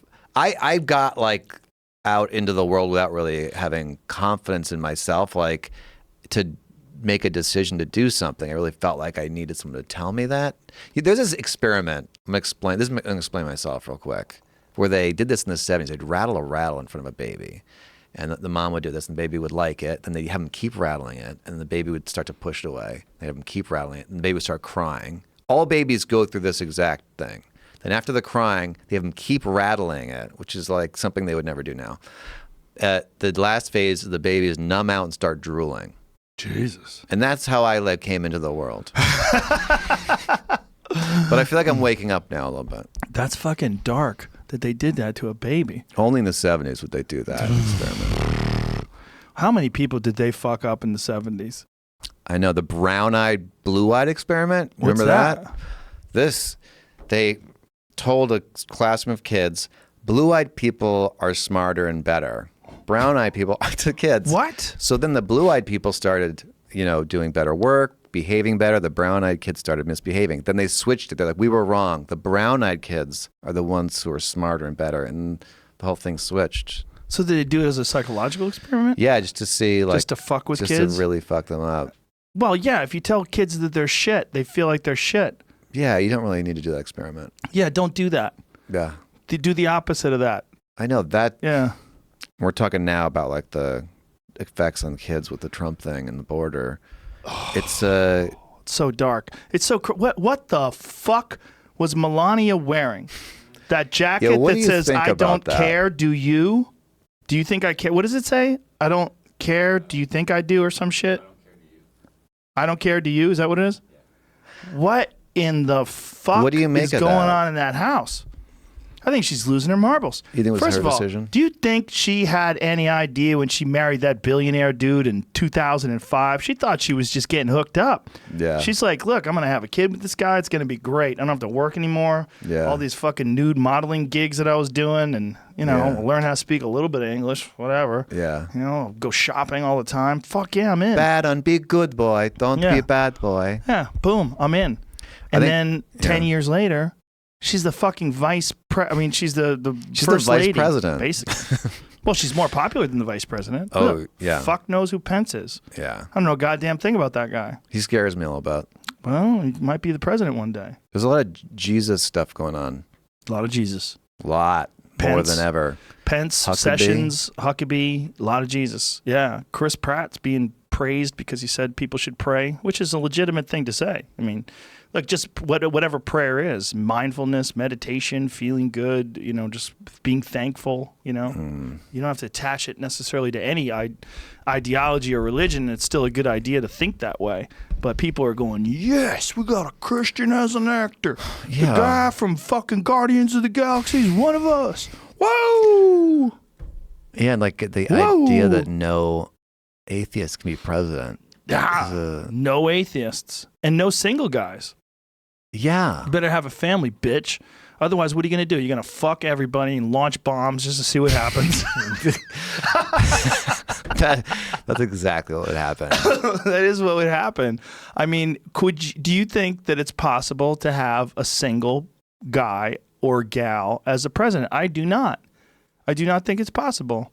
It's got a stigma. People would get weirded out by you. How old are you? You're 49. You don't even have any kids, you fucking weirdo. Yeah. You don't have a wife. Even a guy who's married with no kids. I think people would be like, "Meh, he's not like us." Because you could be married with kids and I could be single and I don't feel weirded by you. I don't feel like this fucking weirdo. What's he doing? I'm married with kids. Because that's a normal path. But it's not a normal path to be like a 55-year-old guy with no wife, no kids, never been married. Yeah. No desire to. Because like it seems like you're more stable if you have a whole family. Oh, for sure. But you have some skin in the game. Yeah. You care about your kids. That's true too. You don't want to blow up the world. It's like that Sting song, "If the Russians Love Their Children Too." We Can we hear a bit of that, Joe? No, it's not. I'll sing it for this audition, but then I'll walk out of here humiliated. I auditioned for Snoopy on Broadway. You want to talk about humiliating? Oh, And I no. don't have a good voice, but they wanted a comedian or something, so I somehow got this audition. The song was like "Sup, sup, supper time, sup, sup, supper." Literally the whole. I went. My friend John, John Bush, comedian. No, I don't. Really funny guy. He went in before me, and I walked in. I know his name. Felt like a bomb went off. And I walked out in a huff. I'm like, well, what happened? He was like, nah. And I went in there and they were just dead silent. And I did like a whole dance, like sup, sup, supper time, to people just staring at me. And I left. And I was like, what happened in there? He goes, the guy said that my audition was cute. And I was going to leave. But then I walked back in. I tapped on his table and I said, you know what? You're an asshole. And then he left. Oh, and then I walked Jesus Christ. like, hi. You're an asshole because you said it was cute? Yeah, why is everybody so defensive? Well, yeah, You're this guy's supposed a to legend. be Snoopy, bro. Yeah, Snoopy's not mad. Is this Bush character? Is he always like that? He's hilarious. Yeah, like he just doesn't give a fuck. Yeah, he lives in Iowa now. Iowa. Yeah. What's he doing there? He's got a nice little life. Got a family and a house. It's like corporate stuff mostly now. Oh, it's corporate gigs. Yeah. That's a weird world. that It's world tough. of corporate gigs where the guys they give up mainstream, but they can do those corporate gigs that pay really well. Yeah. But nobody knows about them. Mm-hmm. Nobody knows they're alive. Yeah. They just do these corporate gigs. Yeah. And you can make some money doing that. Mm-hmm. But they're like, a lot of times, like they're in the afternoon. People are eating food. Ooh. And then you staying at some Best Western somewhere, Kansas City, just staring at the wall. What they do to comedians, they go, we'll get a comedian. When the environment, I'm sure you've had gigs like that where you're just at a place, like, why did they think this was good for a comedian to come here? Terrible. You've done colleges, right? Oh, yeah. The kids run it. They're like these 17-year-old kids. Yeah. I went to one, and they had a poster of me, but they didn't put the date or the time on it. So guess how many people showed up? A million. 1 million people. That's amazing. It's great. How'd you do? I did fantastic. I asked if one time I was at Amherst. Oh, It was a giant field. There was one guy in a red hooded sweatshirt in the center of the field sitting Indian style. And I said, we don't have to do this, right? And she goes, no, just go out there. People hear you will start coming out. Oh, my God. One guy. One guy. Amherst is a tricky place. That's the People's Republic of Amherst. It's like if you took Boulder and you moved it to Western Massachusetts. That's Amherst. Yeah. Super, super, super progressive and liberal. I did not know that. Well, they don't like comedy, that's for sure. We'll be right back. It's too bad. Most people don't know that impression anymore. Nobody knows who I just did. Not anymore. It's Johnny Carson. Yeah, back in the day. That is. You know what I think of when I think of Johnny Carson? It's a fucked up thing to think of. But he died smoking like some ungodly amount of Pall Malls. He just kept pumping on these Pall Malls, just smoked them constantly. And his gut had become distended like he was pregnant. And it was just, he was just rotten with cancer. Like his whole body was just fucked up. Yeah. And apparently, like when he died, like as he was dying, his like last days, he was like, these goddamn cigarettes. Oh, yeah, I did hear fucking that. Cigarettes. That's all I think of when I think of Johnny Carson. I think of him poisoning himself with these things that he can't keep from his face. He just can't. He's got to keep doing it, and his body's just rotting. And he goes from being like America's favorite all-time talk show host. He was the fucking man, right? I mean, he was the man. Yeah. He goes from that to just quitting, just stopping doing it. And then it becomes this weird thing. He becomes this weird guy. And Recluse. Recluse. Like Yeah. what happens there? How does one go from being the Tonight Show host to just being a recluse? Yeah, he never tried to do anything else, right? No. I like what Letterman's doing. He's doing those things on Netflix now. I haven't seen them. I haven't either, but I like that he's doing them. Yeah. Like, I'm worried about him. I worried he would be one of those guys, because he kind of vanished. Yeah. Grew his crazy beard. I'm going to do that. Crazy beard? Yeah. Yeah. Okay. Man, that's cool with you guys. Do you think these guys, they just like get to the point where they're like, I can't do this anymore. There's just too much people, too much pressure, too much everything. It's a lot of pressure. Every day to do a show takes a certain personality. It's a different kind of thing, right? Exhausting, I'm sure. And you're doing stand-up that's never been tried. No. And it can't be great. I mean, It's terrible. It takes a long time to get an act together. Yeah. That's really good. So, did you hear what happened today in the news? Today? That was good about Carson, though. He would make kind of fun about how bad he was doing a little bit. Yes. Well, Jay Leno was the best at it, I really feel. And that's why they extended his monologue. But even he wasn't good. He was a workhorse. So every Sunday you go to the Hermosa Beach Club. Yeah. I was on that show, and I filmed something, and he brought me into the office, and he didn't want to air it. And he goes, I don't want to get any letters. Because like I did that Craig character, and he just felt it was too like retarded or something. Yeah.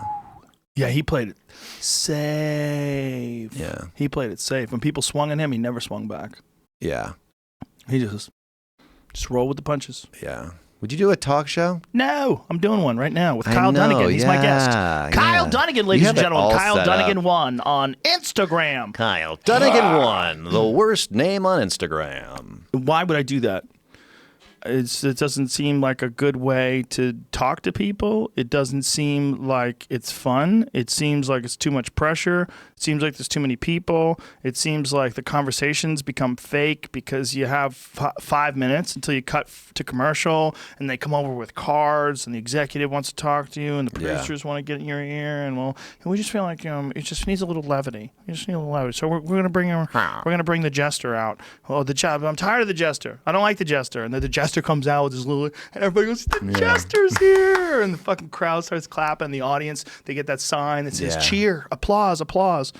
I've seen too many of them. I think it's a dead medium. I don't like it. I'm not recommending it. I mean, you have it. People should see, or you should have studio tours. Joe's got the pool table here. You have to put the VR on. We got the VR goggles now. We got HTC Vive. I don't know what that is. VR goggles. Virtual reality. Oh, I could have figured that out. You put on these goggles and you box people. Oh. Yeah, you have this big dude in front of you throwing punches, and when it hits you, the screen goes white. Like, oh, really? You get popped. Yeah, it's great. Yeah. It's fun. There's a bunch of them. There's archery games. There's one with a lightsaber where things come at you. You got to slice them. They're flying through the air, and when you're chopping them up. That's cool. And you're doing it to music.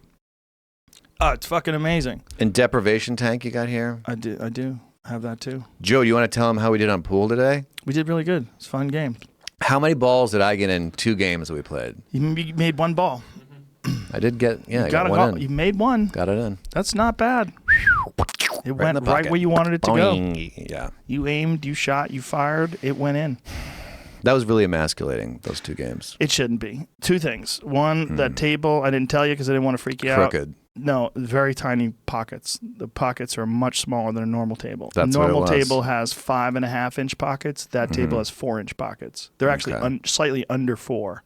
Yeah. So they're really small. So it's hard to get a ball in. Okay. And I play on it every day. It wasn't hard for you to get the ball on, just want to say that. I told you I play on it every day. I really do. Every day after we're done, that's how I unwind. We do the podcast, it's over, and I go knock some balls around. That your best game? Pool? Yeah. Yeah, I'm not good at any games. That's the only game I'm good at. Really? Yeah, I'm terrible at video games. I can play Quake. Pretty good at Quake. Okay. An archery you're good at. I'm good at archery, but that's not a game, man. Not a game to me, bro. man. Serious, bro. Yeah, archery is very different than all of them because archery is it's very much like a meditation. You know, it requires so much concentration and so many things have to be in line that as you're thinking of all those different things, it cleans your mind in some weird way. Very meditative. You ever read Zen and the Art of Archery? No. Really good book. Interesting book. It's funny because my friend John Dudley read it and recommended it to me, and he's a world-class archer. Like he's just got back from Europe where they flew him out to coach various international teams. Like he's a real world-class coach and archer himself. And he said, it's interesting. He's like, this book is really good, but I have a feeling that the guy who wrote it wasn't really that good at archery. Oh. And I'm like, oh, that's fascinating. It's like the guy, he goes, I feel like he was kind of there, but not quite.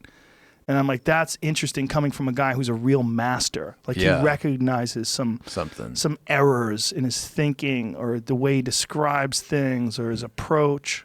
Really interesting. By the way, you never have to ask me again, did you read that book? I did not read that book. You don't read any books. I haven't read a book in a long time. Thank God someone's honest about that. I mean, you could say, did you hear this book? Sometimes I'll get an audiobook downloaded. Oh, I love audiobooks. I read one read one book for every 7 or 8 audiobooks I listen to. Yeah. I read one, maybe. Yeah.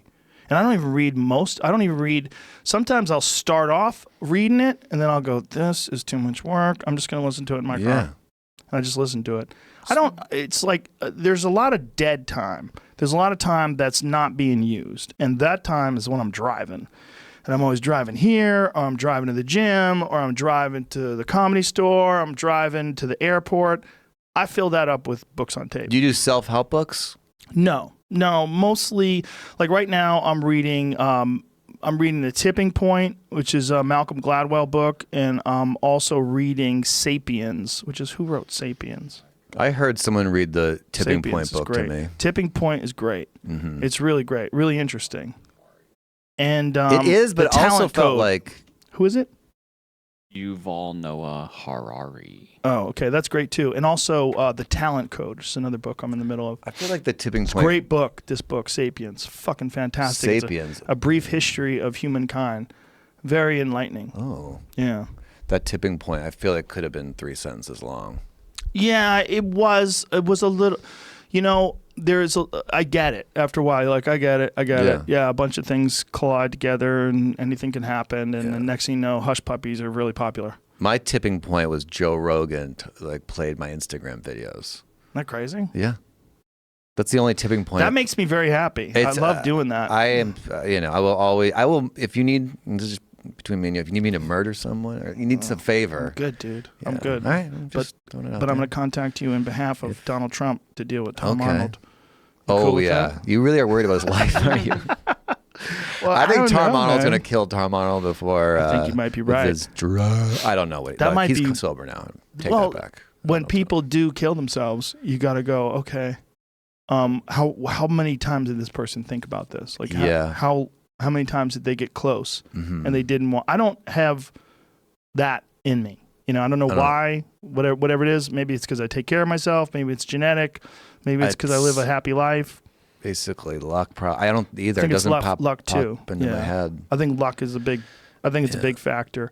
I have a friend who killed himself, and his brother had killed himself before that, and everybody loved him, and it was just stunning to everybody. Everybody's like, "What the fuck?" I didn't know him that well, but I knew him well enough to really like him. He's a really, really good guy. And Yeah, I mean, people get down. You have to be in so much pain to do that. I don't know what it is. It's so a guy like Tom Arnold, who knows? He might have tasted the barrel a couple of times and be like, you know what? I'm just gonna fucking. That take wouldn't Trump shock now. me. He's got a lot of energy. Does he? Tom? From what I've seen, yeah. What have you seen? I played like this game once with him. It was like a big house game, a bunch of people, and it was he just run around and tag things. I never quite figured it out. But man, he was sweating like a pig and running around. This guy's gonna drop dead of a heart attack. Yeah. I like that show idea though. I'm gonna check it out. His show? It's not out yet, right? I don't think so. I think is Vice. What's going on with Vice? Somebody tell me that Vice is going away. It's not going away. They like changes are happening. Like so what? they hired a new CEO or VP or something. All the programming will probably be changed for the fall. But Well, then, it's weird that it's a whole channel. It's like it's a whole channel. Vice has a channel. I couldn't find it to save my life. Yeah, there's too many goddamn channels. I mean, There's there's so like much 600 plus content. channels. You know what's hilarious? I watch a lot of hunting shows, and the outdoors shows. They're all like a lot of like really Christian-y people. Like a lot of these hunting outdoors type. They're like, Hunting with Christ. Yeah, they're just like, just want to thank you, Lord, for this opportunity to take down this ram. Like, there's a lot of that. But what's funny is that on DirecTV, they're only like 2 or 3 channels removed from hardcore porn. So it's like you go through the lineup, you go you get into the 500s, and it's hardcore porn, like daddies and stepdaughters and big cocks and small Christ holes, hunt. and then right after that, it's like the great outdoors, With and Jesus and friends. Yeah, A lot of landmines. blessed with Mike the Hunter. I'm blessed. I'm out here blessed. This great world and this great country. Blessed. I'll tell you what. Yeah, and they have like they have the Scientology channel now. Oh, you've heard They about have a that. channel? Yeah, Oh, and I think nice. it's up there. Nice. 500s. Nice. I did radio once. I'll never forget this. I did this radio show in Denver, and just morning radio before a gig. Like, you promote the gig. Hey, Joe Rogan's going to be at the Comedy Works in Denver here this weekend. Yeah. And then in the middle of the thing, they go, it's time for our Pledge of Allegiance, ladies and gentlemen. And so I'm sitting there like going, what is happening? So this is they put their fucking hand on their heart and they go, I pledge allegiance to the flag of the United States of America and to the republic for which is, and they get into it like full earnestness. And we're looking at each other, me and I think Ari or Duncan was with me, and we were like, what in the fuck is happening Did you go here? along? Did you play along? Well, I would if it was like a game or something like that, and stand for the flag. Okay, I'll do that. I'm not going to make anybody feel bad. That's not what it was.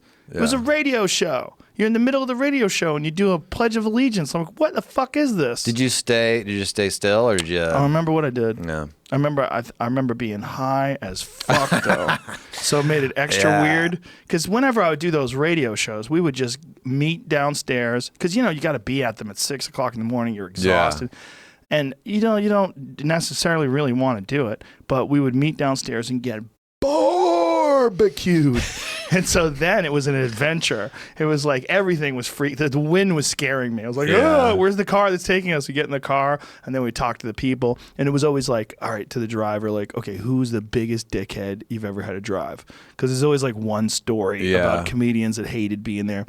And it was always, you would hear a bunch of them, but like disgruntled, angry people. And one of them was always Richard Jeni. There was always Richard Jeni was always grumpy. Really? Yeah, Richard Jeni, because he never wanted to be that guy. He never wanted to be the road. He wanted to be that guy who put together the act that got him the Jerry Seinfeld sitcom. Right. And meanwhile, he was one of the greatest stand-up comedians of all time.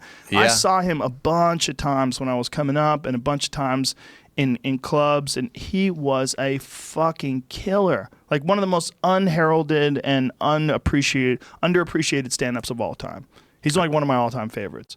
But it was bumming me out. I would hear that he was miserable. He didn't want to talk to anybody. Yeah. He was all bummed out. I was like, oh. I heard he's like on his death, his girlfriend was making pancakes, and he blew his face off. Oh. He was still alive. He like did it. It went wrong. Oh, Jesus Christ. Not to bring the room down. Jesus. So he went under the chin? Yeah, I guess that happens like more often than you just take the face. Fuck. Taking the face. Jesus Christ. We'll be right back. That's another one. Another guy who killed himself. Crazy. That, it's so common. It's so common. It's hard to be a person. We're the first species that knows we're going to die, very aware of our impending death. That right there, you need to medicate that species. If you looked at like a chart of like the evolution of monkeys, you go, okay, this first level of primate, we got to help them out. Right. They're dealing with they're going to get very religious, which is good, but some of them, we got to medicate this group. Yeah, they can't handle it on their own. Well, we used to die young.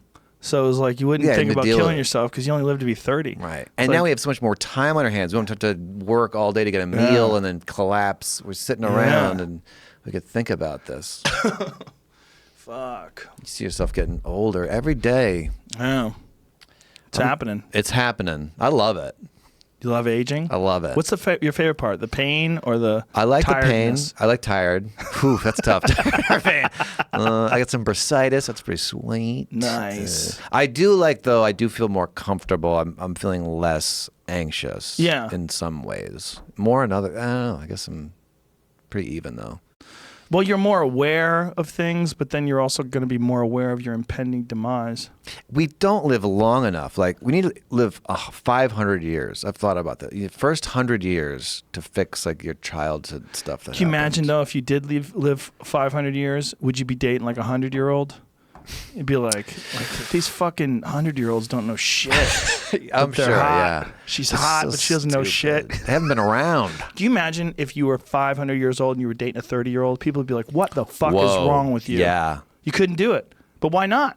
She's a grown-ass woman. She's 30 years old. That's a grown-ass woman. Right. Like a 30-year-old could date a 50-year-old, could date a 60-year-old, and you're like, he better be rich. A 70-year-old, something better be going on. Yeah. I don't feel like we mature after 25. Men? Myself. Yeah, maybe men. I don't know. But don't you think, though, that there is a certain requirement of a lack of maturity to be funny? To be like some of the shit that you did in those videos. A grown-up would not do. You would not do. Yeah. Did you hit that retarded kid? Like when you have Caitlyn, Caitlyn driving with a clean record now because Bruce killed that fucking lady. Yeah, baby. I mean, I wonder if that's the case. I don't know what's happening with that case, but the video doesn't look great.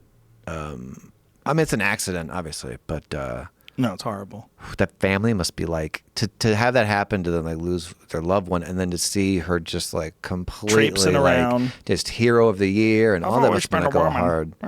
Yeah. It's my turn now, baby. There's a show called Lost in Transition, which I recommend highly. It's people transitioning, and it's a lot of old, people like in their 50s and stuff. Wow. Well, that's what's weird about it. It's like there's a lot of it is people that have kind of given up on sex. They don't even want to have sex anymore. Yeah. Which is one of the things that Caitlin said. Yeah. Like sex is kind of like it doesn't matter. Right. But then why snippity snip? I don't know, but they say that they become like teenagers when they do transition. There's like a period where they're feeling this, like how teenage feels, like coming into their own finally. But they're older men, and have this period. And Caitlin, they kind of got caught it on that show a little bit. Oof. It's like you're kind of like a new person. I guess you feel like that, and it's time to. I feel like this is. You remember when we read about George Washington having wooden teeth? Yeah. You ever read about that? Is that not true? Yeah, I'm sure he did. I mean, that's the best they had. But I think you hear about that. If you heard about a guy today that had wooden teeth, you'd be like, what the fuck? Get that guy to a dentist. The fuck does he do? They have implants. They give him real teeth. This is crazy. I feel like there is going to be a time, maybe not in our lifetimes, but maybe shortly after, where they use CRISPR or some gene editing material, something like that, where they can actually turn you into a woman. Oh.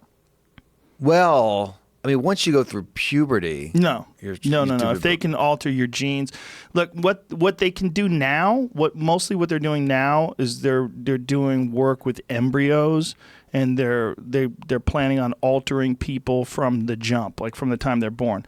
But as that technology gets better and more effective, they're going to be able to utilize it on regular people. And they've actually started introducing certain genes into people that didn't have them before in order to fix certain ailments or alterations in genes to try to combat certain life-threatening diseases. Like all these things are on the table, and I think it's just a matter of time before they come up with the technology that allows someone to completely alter their actual sex. I have things I'd alter about myself. What would you check? First, I'd be hot as fuck. Would you be hot in like nobody likes you way? Yeah. Or like Thor, like Thor. Like Thor. He came. I was on a plane. He came in. He had this big Thor hair, and he whipped it back. Whoa. And all the women were like, I was with my girlfriend at the time, and I saw her look at me and look at him, and I was couldn't take it. Yeah. There's nothing you can do. That recalibrates you, what you see as good looking when you see actual. Because his wife was there, and she's this model. Because you see her face every year, you're like, I'm all right looking. Yeah. But when you see actual gorgeous people, I was staring at them for 20 minutes, real creepy like. Nice. And then I went to the bathroom, and I must have recalibrated. I look like a monster. As soon as you looked at yourself? Yeah, I was just nothing symmetrical. There was just lettuce on my hair looked like lettuce. Anyway, I would not change any personality. I wouldn't make myself a better person. You wouldn't? I would just make myself gorgeous. Because that's all that matters to me, Joe. That's all I care about. Would you be built like The Rock? I'd be ripped as shit. Right. I mean, I'm pretty huge right now. What kind of a giant hog would you have on you? I'd probably 10-inch hog. Take 4 inches off my hog right now. Will you put it on the table and you hear it? Yeah, I had a nice thud. what was that Tommy? Who was the guy pushing the boat horn with his cock? Tommy Lee. Oh yeah. I'd get a genetically engineered Tommy Lee cock. Nice. I actually don't care about that. No. I mean, I think if I had something mutated, but right. There seems like a zone. As long as you're in that zone. Yeah. You don't want to be micro penis. You don't want to be too big that it's. Anyway. You don't want to hurt people. Yeah.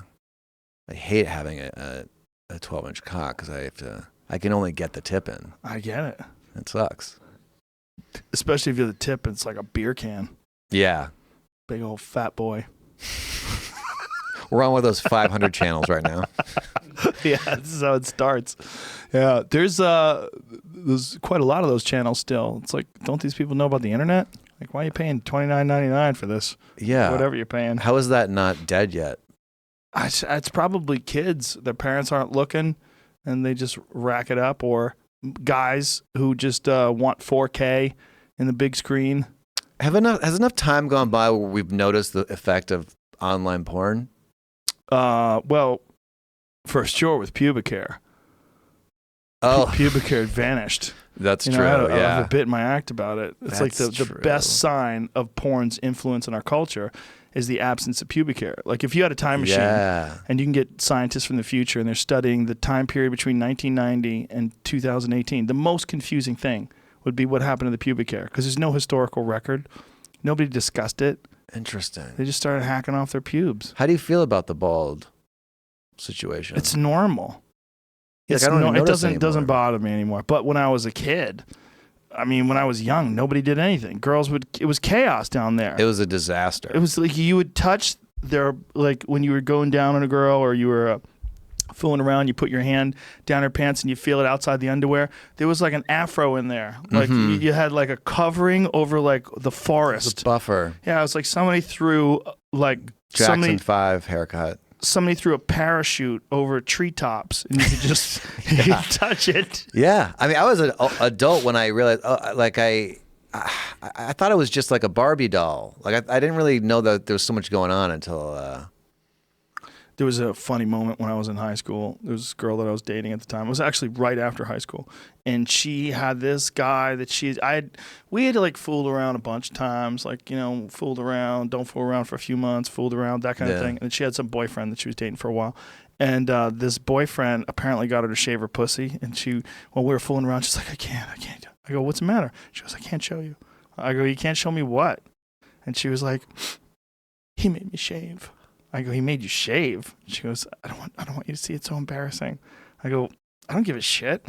Yeah. I go, so you don't have any hair down there? I was like, but it was weird. That's the first time I'd ever seen him in shaved box. Weird when you see one. I was like, whoa, look at all this. First and time. It was like my beard. Yeah. Right? It was like this. I shaved like 3 days ago. So it was like that. Yeah. It was like it was coming back. Yeah. But it was coming back, and she was Italian, so it was just chaos. It was coming back, like it was the whole fucking. Women really do. I have to wax that all the time. They have to do everything. That's really. They have to shave their feet. They have to shave their legs. They have to shave everything, everything that's got hair on it. Me Too hasn't hit that area. Well, that's not what it is. Me Too is about sexual harassment and assault. It's But not supposed to be about grooming choices. Maybe Me Too is the wrong. Like, Me Too should. I hate shave my legs. Me Too. Like your idea of what Me Too is so ridiculous. I haven't been reading up on Me Too. That's not what Me Too is. Reading. You just don't read. Like, what is Me Too? Anything they're upset at? Feminism. Oh. Yeah, I should have think said they touched on it. feminism. They went with the armpits. They tried to keep the armpits. Like girls were like keeping the armpits, but that you have to be super extreme to not shave the legs. Yeah. And to let your ass hair just grow wild, you just have to be a reckless person. Yeah. You have to be just careless. You don't care.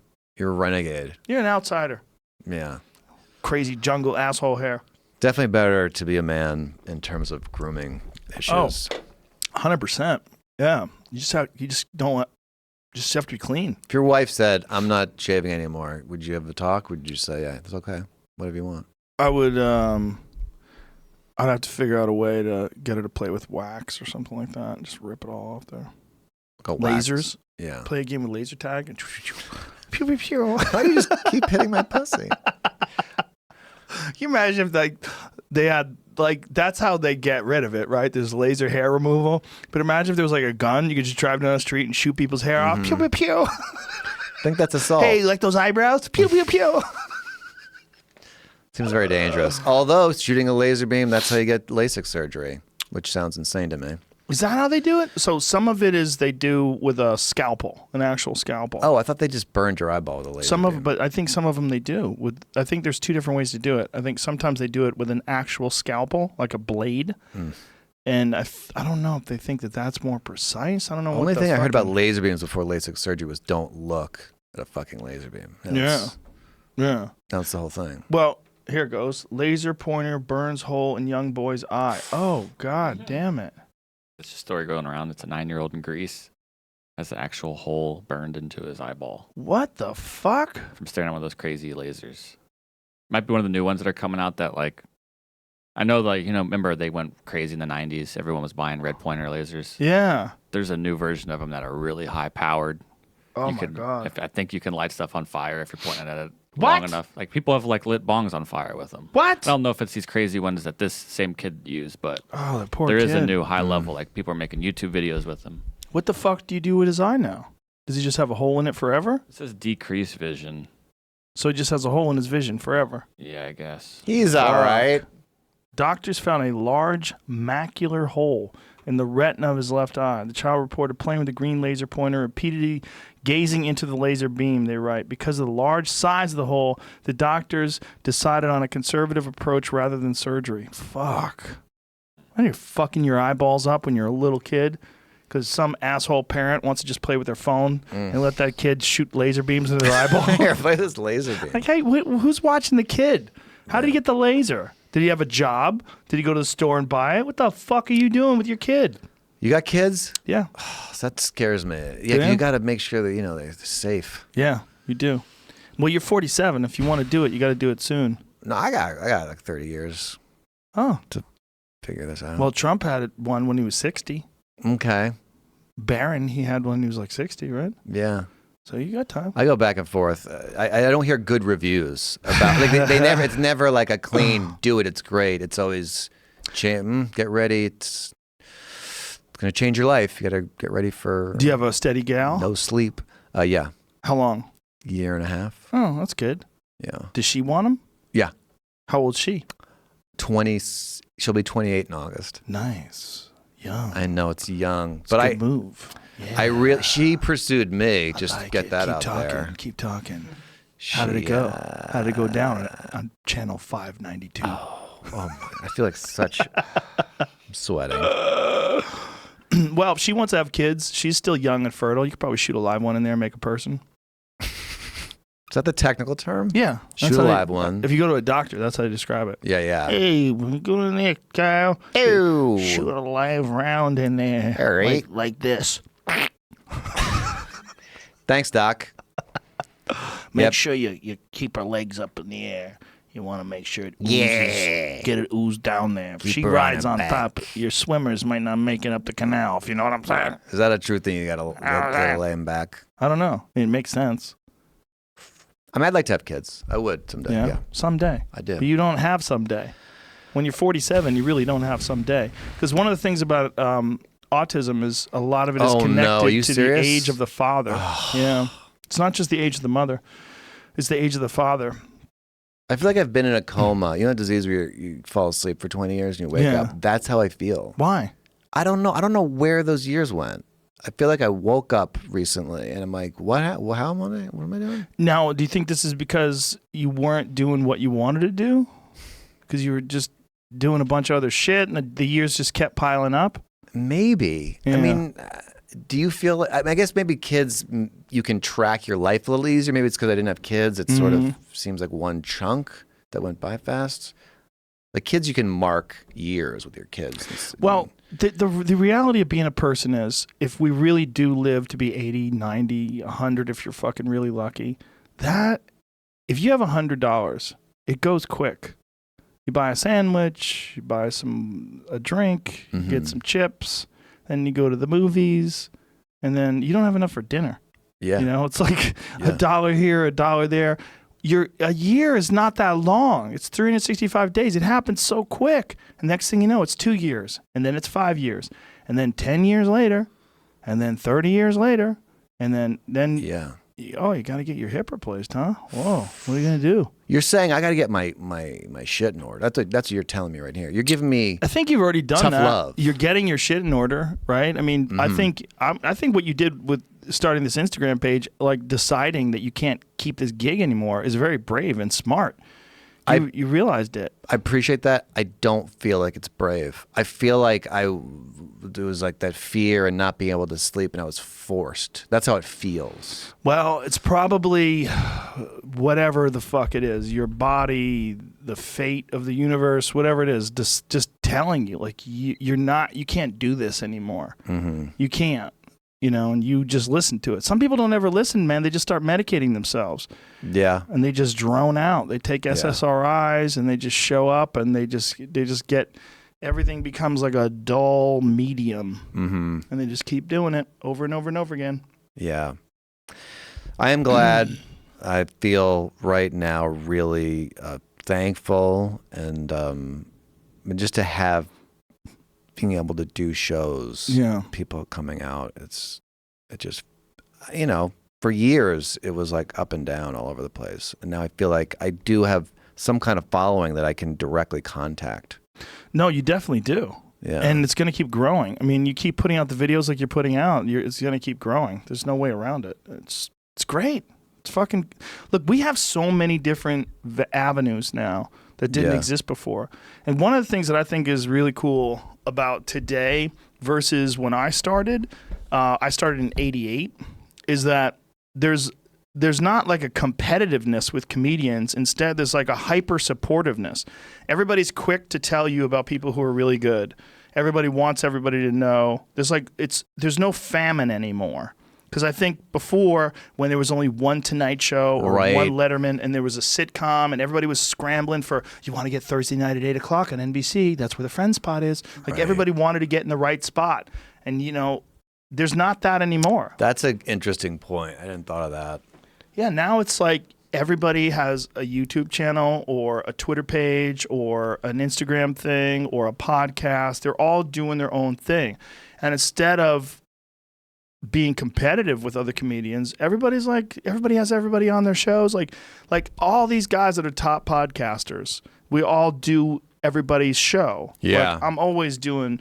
Either Joey does my show, or I'll do his show, or I'll do Tom's show, or he'll do my show, or I'll do Duncan's show, or he'll do my... It's like constant back and forth, and everybody's supportive.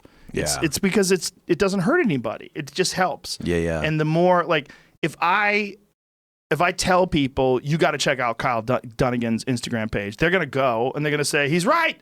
This is hilarious. So it's good for everybody. It's good for me because they know that I'm not going to bullshit them. Yeah. And it's good for anybody else too. And it's also good because it's good for me because I want you to do really great because I want more of those funny videos to watch. It's like, it's good for everybody. I feel like giving you cash. Luckily. Just keep taking dives in pool. What is that? Oh, yeah, I took a real dive. I was trying really hard. It's a hard game. It's been a while since I played. That's my... Yeah, it's one of those games. You're not supposed to take time off of that fucking stupid game. That's a game that you have to play every day. Like all right, well, we'll play again. Play in a year. Okay.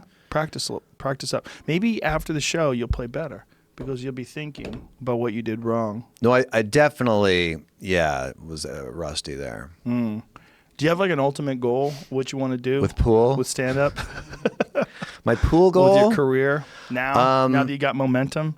I'd love to just build the audience and just do bigger venues so I don't have to travel so much. I'd like to just have like a life and be able to do...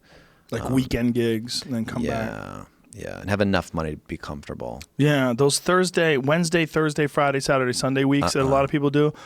Woo! People don't realize you're alone for 23 hours, then you have too much attention for an hour, then you're alone for 23 hours. You have too much, it just...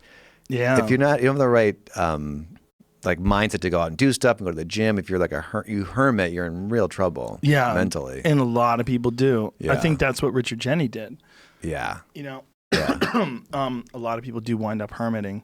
Yeah, I always make sure that I exercise and always make sure I do something. Go out, do something. It makes a giant difference. Yeah, you just feel way better. Yeah. I feel like a person.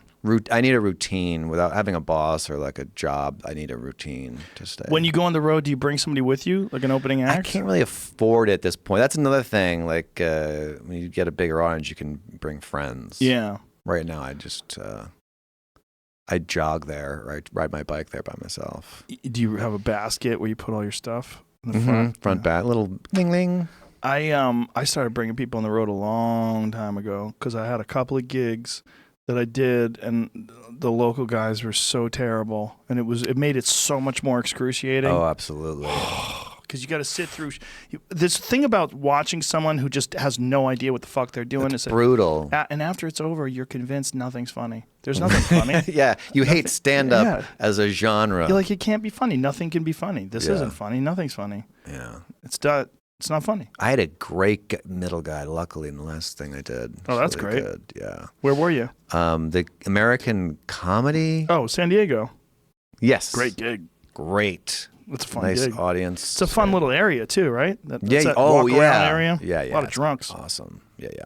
If you're looking for a gal who's perhaps a little liquored up, That's for you. It's a good place for you. I love San Diego. Period. Yeah. I could live down there. I think it's voted like the #1 city to live in. It's a fucking great place because it's like a city, but it's not too big. It has a little bit of traffic, but it's not crazy. Perfect weather. Beach Perfect. if you want it. Yeah, and it has everything. It's got restaurants. People are cool. Also, the military's there. It's never going to get attacked. No, well, Maybe it is. I mean, Pearl Harbor. That's right. Great cocaine. You can get great Ooh, cocaine are you there. Sure? Where are you getting it? From That's Phil. not what I hear. Oh, Phil, that guy's an asshole. I gotta try psychedelics because I've never done them. But you smoke pot. Smoke pot. I eat it at night. Mm. Helps me sleep. Do you ever try those sprays, like jumbo breath sprays? No, marijuana sprays. I wish I knew. I brought some. I would have brought some for you. It's a way to go. Are you gonna get free sprays now because you mentioned it? No, I buy them. Do you ever do that? I would do that. No. Like, boy, I love, Reebok sneakers, and then hope they send me some. It's easier to just buy them. People send you stuff. I They bet, do. a lot. Too much stuff. I know. Shit I isn't don't that- want. It's like you probably want them just to send that to like a homeless person or something. Well, I Rather. just don't want them to send it to me. Yeah. You know? We could work out a thing where you give it to me. Okay. And then don't worry about it. And then you just have like fucking Kanye wear it in one of your bits. Yeah. 400 like monster drink cases. He's holding it just inconspicuously as he talks. Oh, that's what I could do. Product Monetize. placement. Product placement. I'm not going to monetize. I'd like to like keep it. I mean, we're joking, but like Have Caitlin just drinking monster drinks. These are fantastic. They give me so much energy. Ever since they chopped my nads off, I've been kind of Yeah. slow. What I wouldn't chop off is this. I wonder if that does happen. That happened to my dog. I got him fixed, and he became very listless. He was like, ugh. Oh, really? And he was like, what's the point? Oh, no. What's the point, man? How old's your dog? Well, he was, at the time, he was 5. When I got his, His yeah. Got him a little snippy. I got a tiny dog, which isn't a great look for a man, but What kind of dog? love it. It's a pug chihuahua mix. Aw. But the way I talk to my dog is inexcusable. It's offensive to me as a man. Like I don't tell myself. I don't give my permission. Like my dog was licking her paws, and this just came out of me. I went, "Are you licking your stinkies? Stinkies. Are you?" That came out. I'm a grown man. That just. I didn't give Why I didn't stinkies? say like, "Oh, let me ask her if she's licking her stinkies." I just. But why stinkies? I don't know. And it wasn't even stinkies. It was like tinkies. I was like, "You licking your tinkies?" Have you called I'm them sweating. tinkies before? No, it just came out of me. But then I was like, maybe this is me, because I'm alone with my dog. Like maybe I talk like this. Like maybe this is my truth. I have a dog that's about to die. I'm sorry. I have one of my dogs is 13. He's a mastiff, and it's really bad. He can't walk anymore. Oh. It takes for him to come in to eat, it takes several minutes. Several minutes of him walking, 5-6 yards. It's like we adopt these terminally ill children because you get attached to them like your kids, and you wouldn't adopt a kid who's going to die at 14. Well, I have him, and I have another dog who's also very old, who's a Shiba Inu English Bulldog mix. He's a little bit better, but he's not going to make it very much longer either. Bulldogs don't have long life. He's got real problems walking as well. But then I have Marshall, who's 1 year and 6 months, and he's a golden retriever. Yeah. He's the total opposite. He just fucking leaps into the pool, and he runs around the pool in circles, and he goes running with me in the hills, and he's a fucking just a ball of energy and love and happiness. And you just get to see him at this stage, and I'm like, damn, one day Marshall's going to be 13. I'm going to see Marshall like these dogs. It's gonna be just a giant struggle.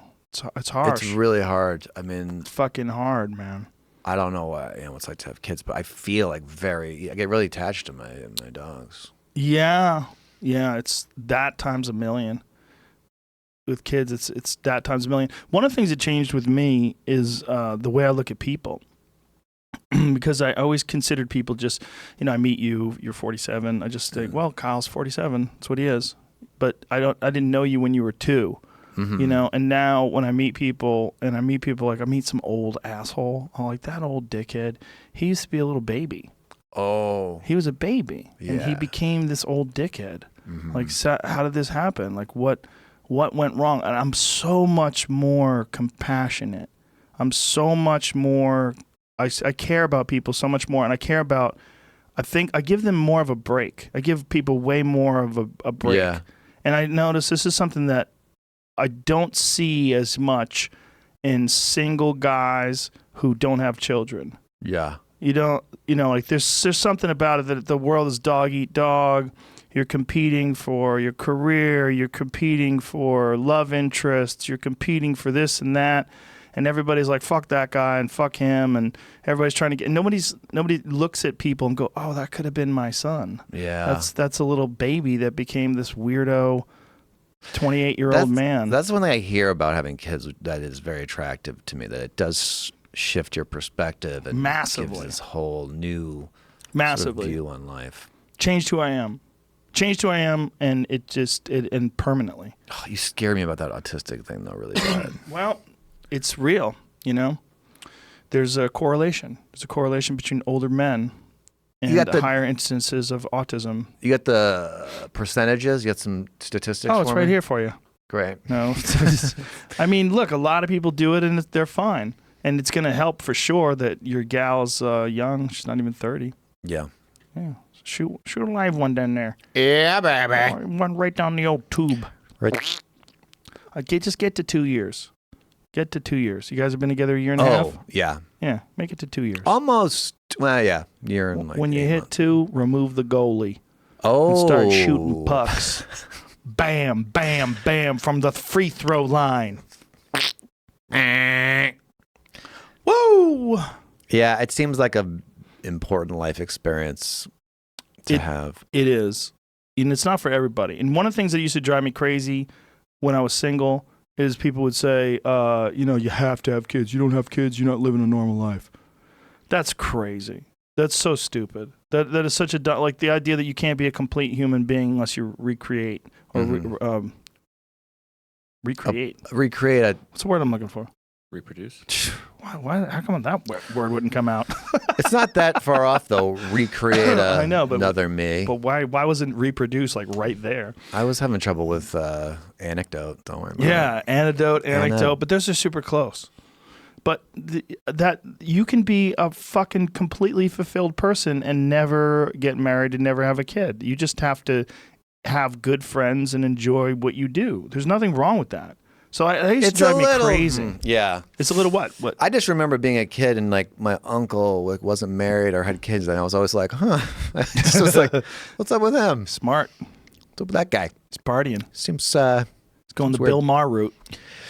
Do you people? Was that getting me into Bill Maher? Do you have a Bill Maher Do character? you people? Yeah, I do Bill Maher. Oh, you do? That's right. You do. I saw you did it. You one of those people? Who thinks you're one of those people? You're not. Okay. Okay, you don't. You're wrong. You people. There's no God. Okay. And if you think there is, it's very like, I know everything. I kind of do agree with a lot of what he says. Yeah, he's a smart guy. That show's a weird show. Everybody talking over each other. 5 people on a panel. It's like, whatever it is, 4, whatever the fuck. So many people. Did you see the Ben Affleck one? Yes, with Sam Harris. Sam Harris. Yes, Sam's a friend of mine. I love Sam. I love Sam too. That was hilarious. I think Ben Affleck was roided up. Oh, because of Batman. That's right. I really he had that energy. Well, he also was like kind of red and thick. Yeah. Like his neck was thick. Like, listen, when you're 40, whatever the fuck age he is, and you want to pack on that kind of muscles, there's only one way, baby. You gotta fucking take that plunger, prick poop shoot. Yeah, that's what I think. I think he was juiced up, and I think he just was hyper aggressive, virtue signaling, and really didn't even know what the fuck he was talking about, and clearly picked the wrong guy. Oh my God. I would never argue with Sam Harris. I think about it. I think like the fact that he can't be president really pisses me off. Like, why can't he I be? want a guy who's smarter than me. Well, he could be president. I don't For sure, think I don't he think he can wants being to an be. atheist. Maybe not. Yeah. It's like why I don't get this whole thing of like I want to vote for this guy. I can relate to him. He's like me. I don't want a guy like me. Right. It's like wanting a babysitter. Like I want a babysitter. I want someone who's superior. Exactly. Yeah. Smarter. Yeah. I mean, he's very meditative, Sam, and calm and.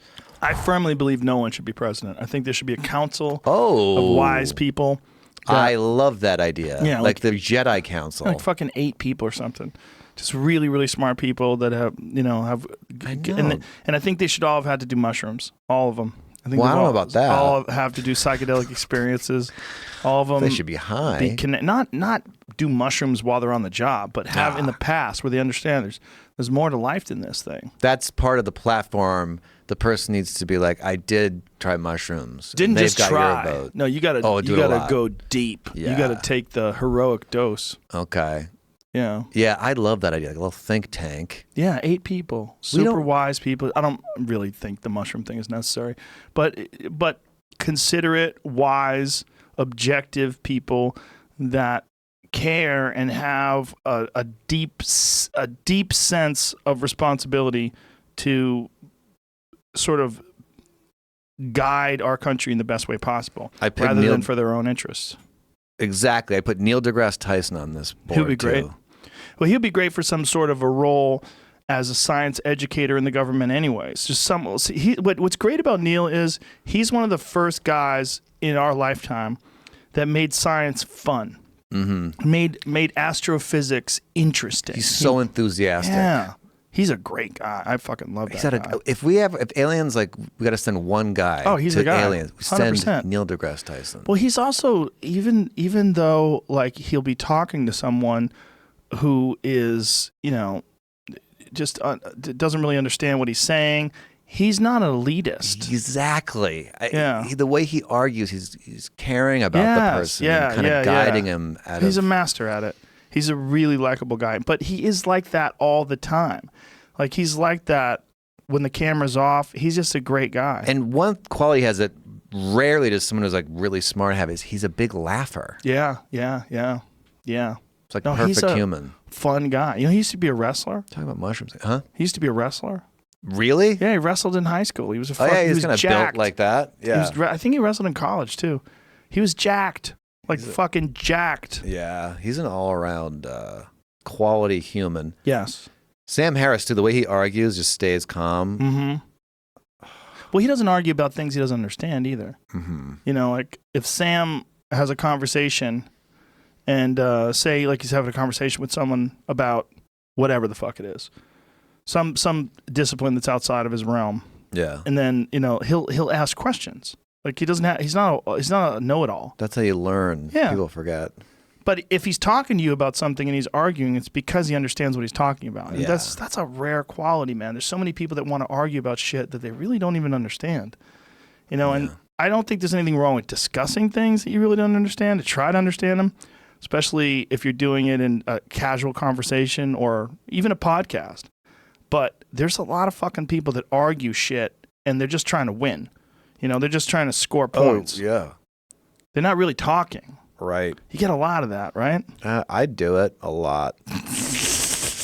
But I'm more aware of it watching people who don't do it. You learn. Well, it's a normal thing. You get caught up in your idea, and then you want your idea to be right. Yeah. And then you kind of like chase down all the evidence that would show that your idea is right. Mm-hmm.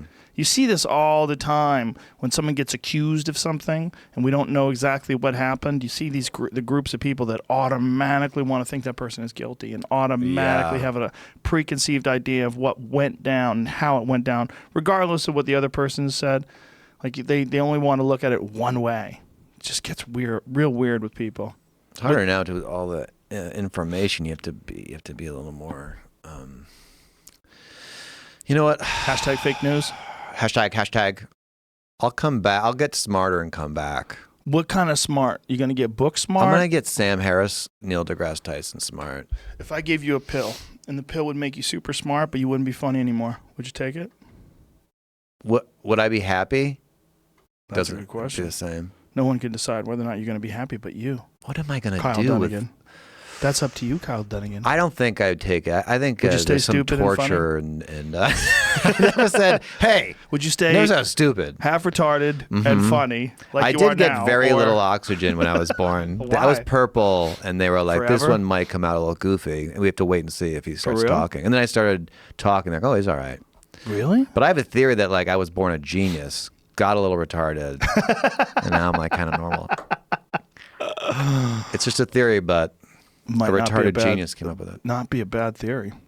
I mean, what a roll of the dice, whether you're born super smart or not. It's a roll of the dice. You know, there's some people that just have everything is. better brains. Yeah. There's some people that are just really good at math. Like I used to have a friend, my friend Johnny. You could just yell out math problems to him.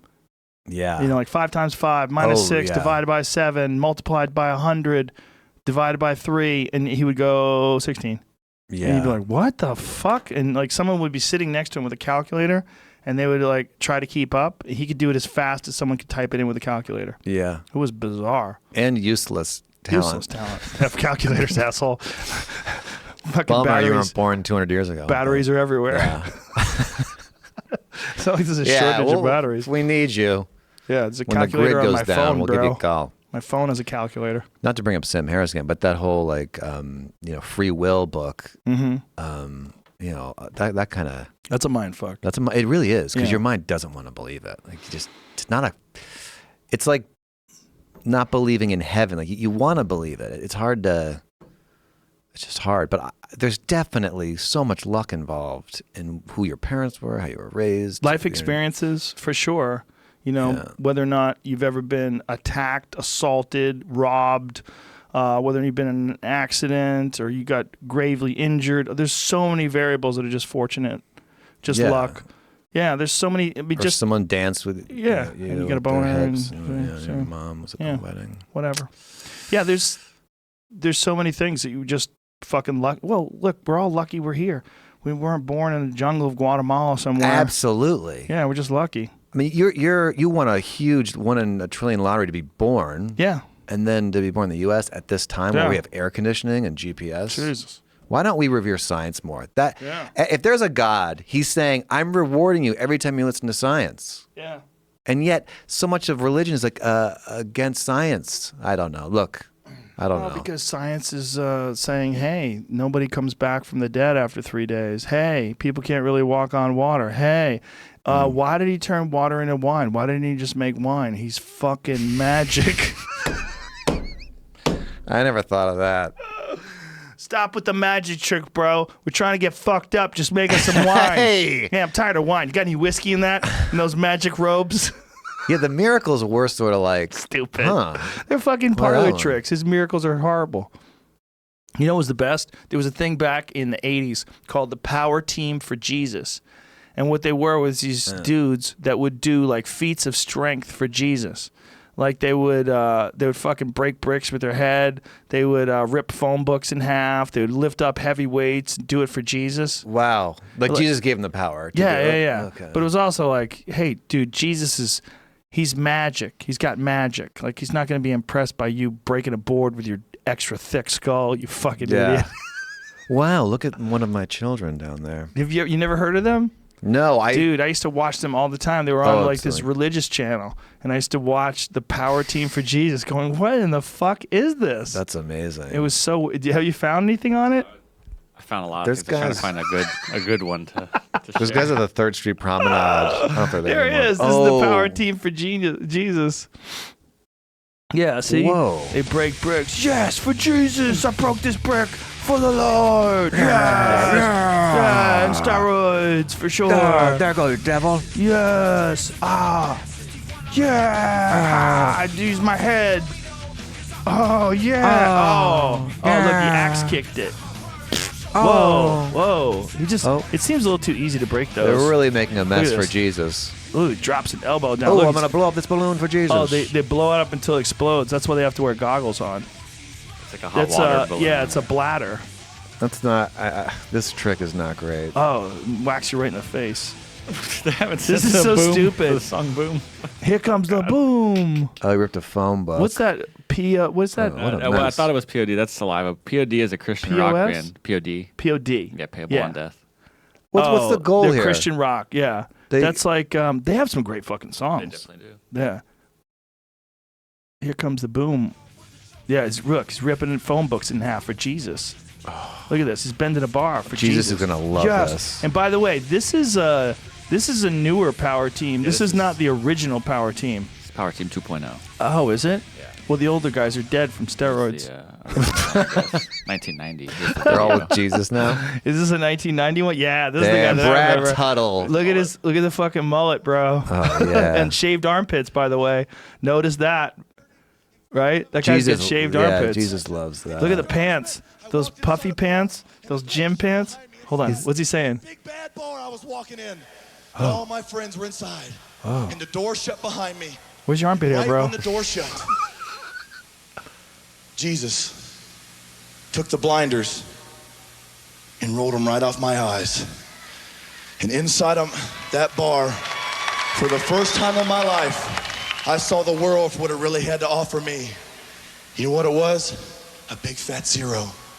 I got in my car, I drove home with my wife. We got inside our apartment. My wife went and sat on the couch. I paced back and forth in the living room like a lion who was chained down to everything the world passed by him. And I was chained down. That's the size of the place. I said, I've looked all my life to find one This is for thing people to where make me feel pro wrestling's a little too That's what I was heady. thinking. It's Pro pro wrestling without the other guy. Yeah. It's for people who think pro wrestling's too complicated. Like, I don't get what they're saying in pro wrestling. There's too many people, too many moving pieces. It hurts my brain. I like this. Yeah, that was a huge crowd. Dude, that's like 20 plus thousand people. That place is giant. Oh, I'm in the wrong business. Yeah, look, they lift things up for the Lord. Oh, what happened to the mullet, bro? Got rid of the mullet. The fuck, Is dude? he gonna jump rope? Looks bigger, too. He did more roids and got rid of the mullet. His head grew. His forehead's larger. Multiple guys there, too. Multiple people. Are they going to throw him into a pit or something? Everything is so This is crazy. Oh. I wonder if he has the same speech or if he gives a different one every time. Oh, different guy. That's the same guy, bro. Oh, the mullet guy's right behind him. No. Yeah, he's got the chains on. They're the same human. Yeah, they're the same guy. It's a clone. Tag team partner, I think. Maybe they're twins. They're tag team partners. Oh. Ladies and gentlemen, the more you're committed to God, the more you'll be committed to each other. You'll never understand commitment. The first time I ever saw them was like on Jerry Springer or something. Or Oh, Sally maybe. Jesse, they popped up. Maybe they had to smash people. Yeah. Jesus. On Jerry Springer, sometimes, they had to find out who's the baby mama. Oh, Oh, yeah. that's Maury. Maury was who's the baby daddy. Yeah. Yeah. yeah. Here's your baby daddy. Yeah. Has anybody contacted you from them? The Kardashians? Yeah. No. What would you do? I wonder if they've seen they it. slid into your DMs. You saw a DM and it was Kanye, and you see the blue check mark. You're like, oh Jesus Christ! I would snap He's a like, yo, photo and I'm post tired. I'm tired of Caitlyn too. it. Come over You my think house. he'd be on my side? Record a fat beat. Yeah. I would love that. Would you? Obviously, yeah. Yeah. I mean, I feel like, would they be mad? I don't think they'd be mad. It's so ridiculous. Whenever I do a comedy special, one of the things that I do is I have a moment of panic after I'm done. Oh, when the calls. I smoke pot, and Yeah. I get super paranoid, and I go, oh, I shouldn't have done that bit. Oh, That yeah. bit's so mean. And the last one was my Caitlyn Jenner bit. I, by the way, love that bit. When I saw this, is how you know it's a good bit. I was like, oh, I wish I thought of that. And you go, oh, yeah, that's the angle. But it was, well, I had to think for so long how to do that. And the way to do it was just to shit on myself first, and then also have a lot of truth in it about how, like, I've never been happier, but I've never been more of a bitch. I live in a house filled with girls. There's all women in my house. I have zero say in where things go or what color things are. It's all, it's easier too to just let them run. I want them to be happy, and I don't need my masculine energy everywhere. And that's also one of the nice things about this place. Yeah. This place is clearly like a big old. This is a bro It's warehouse. a bro house, bro. It's a fucking bro warehouse. But so I felt like, oh, that's the thing, because they're turning me softer for sure. Like living with all these women, I've changed the way I communicate and think and behave. I'm turning into a bitch. I'm like, I've never been more of a bitch in my life. And so the idea was like, if my manhood was a mountain of marbles, I'm like, every day they take two. And it's like, what's the big deal? You have so many marbles. God, Dad, why do you care? Why do you even care? And then I'm like, I'm seeing where this is going. And then I said, okay, this is what it is. That's where the bit is. The bit is, I'm not going out like Bruce Jenner. Yeah. And then I'm like everybody's like, he's always been a woman. Like maybe, or maybe if you live with crazy bitches long enough, you fucking become one. Like You're that's saying, and Kanye, you don't like what you're saying. I don't like what I'm saying. He's going crazy. He's clearly going crazy. You live with crazy people. It's entire. So that bit was one of the ones where after I released it, I'm like, oh, that poor girl. Like she doesn't need me to be pretending that she got seduced by demons in the middle of the night while she's sleeping. But it was so fun to do. It was also a fucked up bit to do because in order to do it, I literally had to think like a demon. Like I would think like I was trying to seduce her. Like I was whispering in her ear like a demon, like Bruce, we would like you better. Wow, there's no effect on that. One of us. You can just do that. Yeah. That's really hard. I can't be one of you. I was born a man. When you see the old Nonsense. footage of the old Kardashian shows, and Bruce will come in like, you girls in your makeup, and like walk away like pissed off. Apparently he was cross-dressing that whole time. Yeah, since he was younger. You know what? There's a theory by one of the guys who was on the Olympics with him that they had everybody was roided up back then. Everybody. I mean, they just gave everybody steroids. And one of the things that happens to men when they take large doses of steroids is that your testosterone shuts down. Your body just shuts down. Oh. And there's a real there's a depression period. There's a lot of weird things that happen to men. One of the other things that happens is your body starts producing way more estrogen. You get something called bitch tits. Oh. Ever see that? I got those. No, it's different. It's called gynomastica. And gynomastica comes from introducing too much exogenous testosterone into your system. Your body starts producing estrogen to sort of balance it out. And in that process, you grow tits. Literally. Yeah. So what this person from I don't remember if they named the person who it was, but they were saying that all of this happened right when Bruce got off steroids, like right after the Olympics. Like he saw this transition taking place where he was just baffled and confused. Well, I heard that when he was a kid, he used to steal his mom's or his sister's clothes or something like that. I heard. I don't know. Maybe. That makes more sense. That makes more sense. I mean, I don't like that she's like, you feel tortured and that like must be awful. I really feel comfortable like making. I don't make fun of like her genitalia or something, but like she's really a ridiculous person. Like besides forgetting the transgender thing, like she's really funny. Well, how about the fucking kill the lady and never bring it up? Just that alone. That is.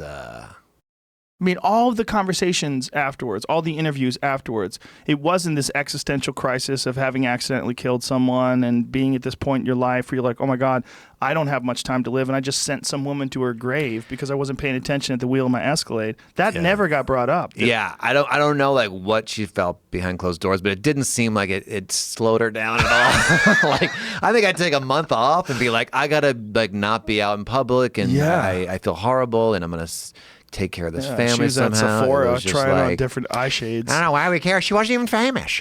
Did you know that? Press doesn't talk about that. Who cares? You're so good at that impression. You could do her on stage and you don't even need like the face swap. Like people would just start laughing. Like they know what you're doing. When I did it at Largo, I got fully dressed up and I put like glasses on and stuff. Oh, no, I felt you didn't. Yeah, I did. And I was back. And did they introduce you as Caitlyn Jenner? Yeah. No, I came out as like, it was a big risk. And Zach Galifianakis was backstage. I'm like, I don't know how it's going to go.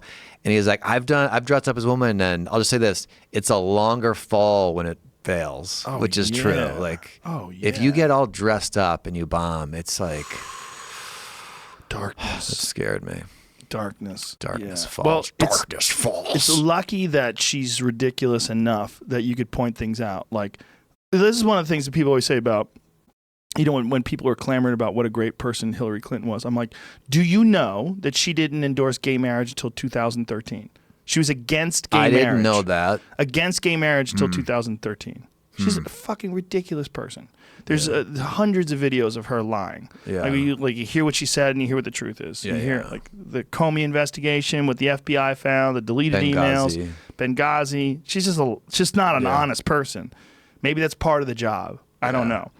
But that if you bring that up to people, they have less of an argument. Well, with Caitlyn, you bring up the fact that she's against gay marriage, and people go, "Wait, what? No, are you serious?" Like, yeah. Here, I'm gonna play you something, and then you play her saying, "Well, I'm more of a traditional girl." Like, yeah, it really is so mind blowing that it went over. You almost can't. I can't really wrap my head around. That's got to be a joke. I can't. But believe... people don't seem to care that much. They seem to be like letting that slide.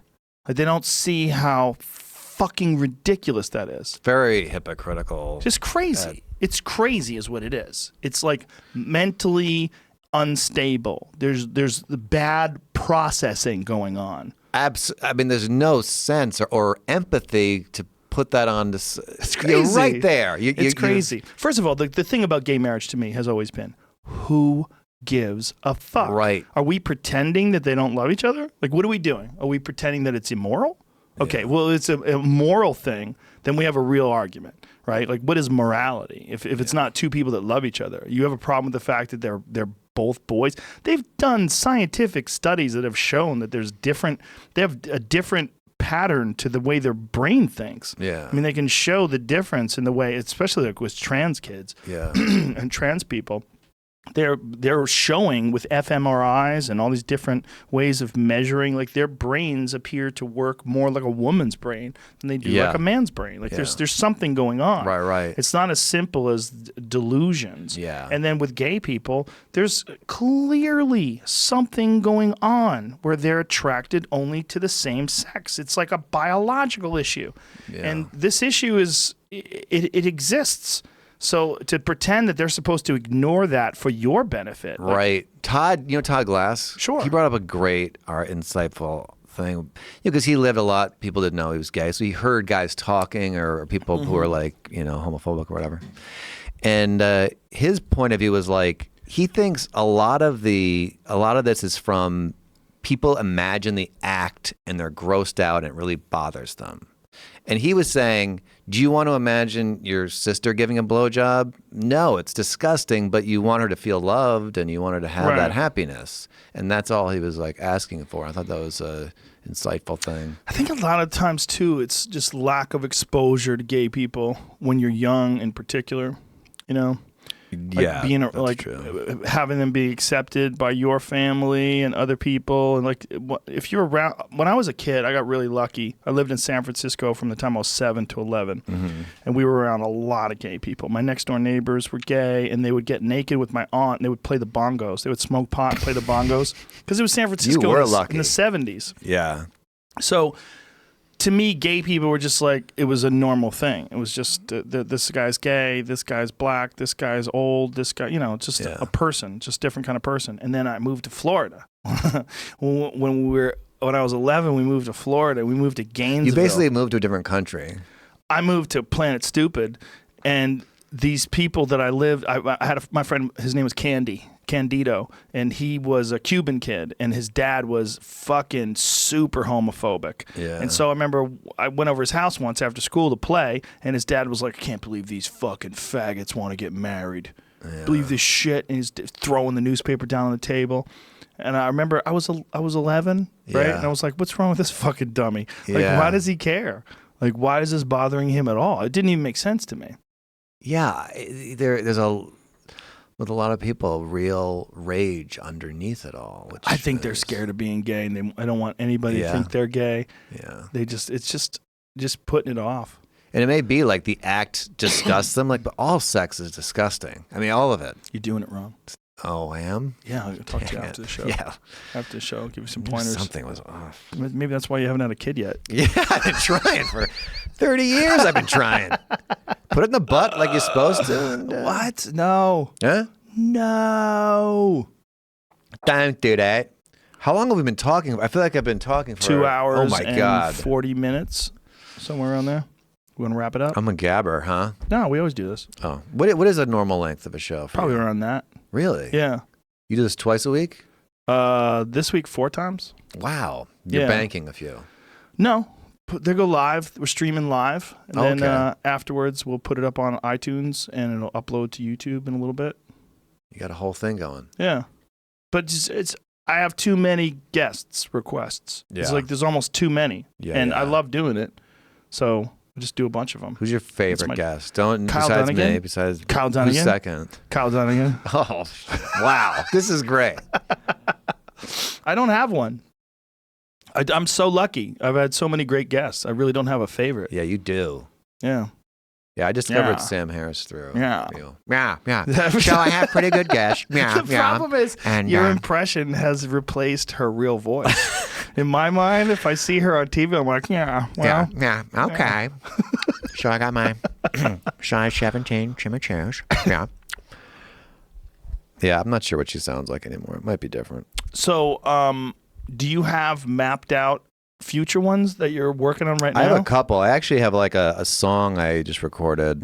I can play a second. Because I heard that she hits from the ladies' tees.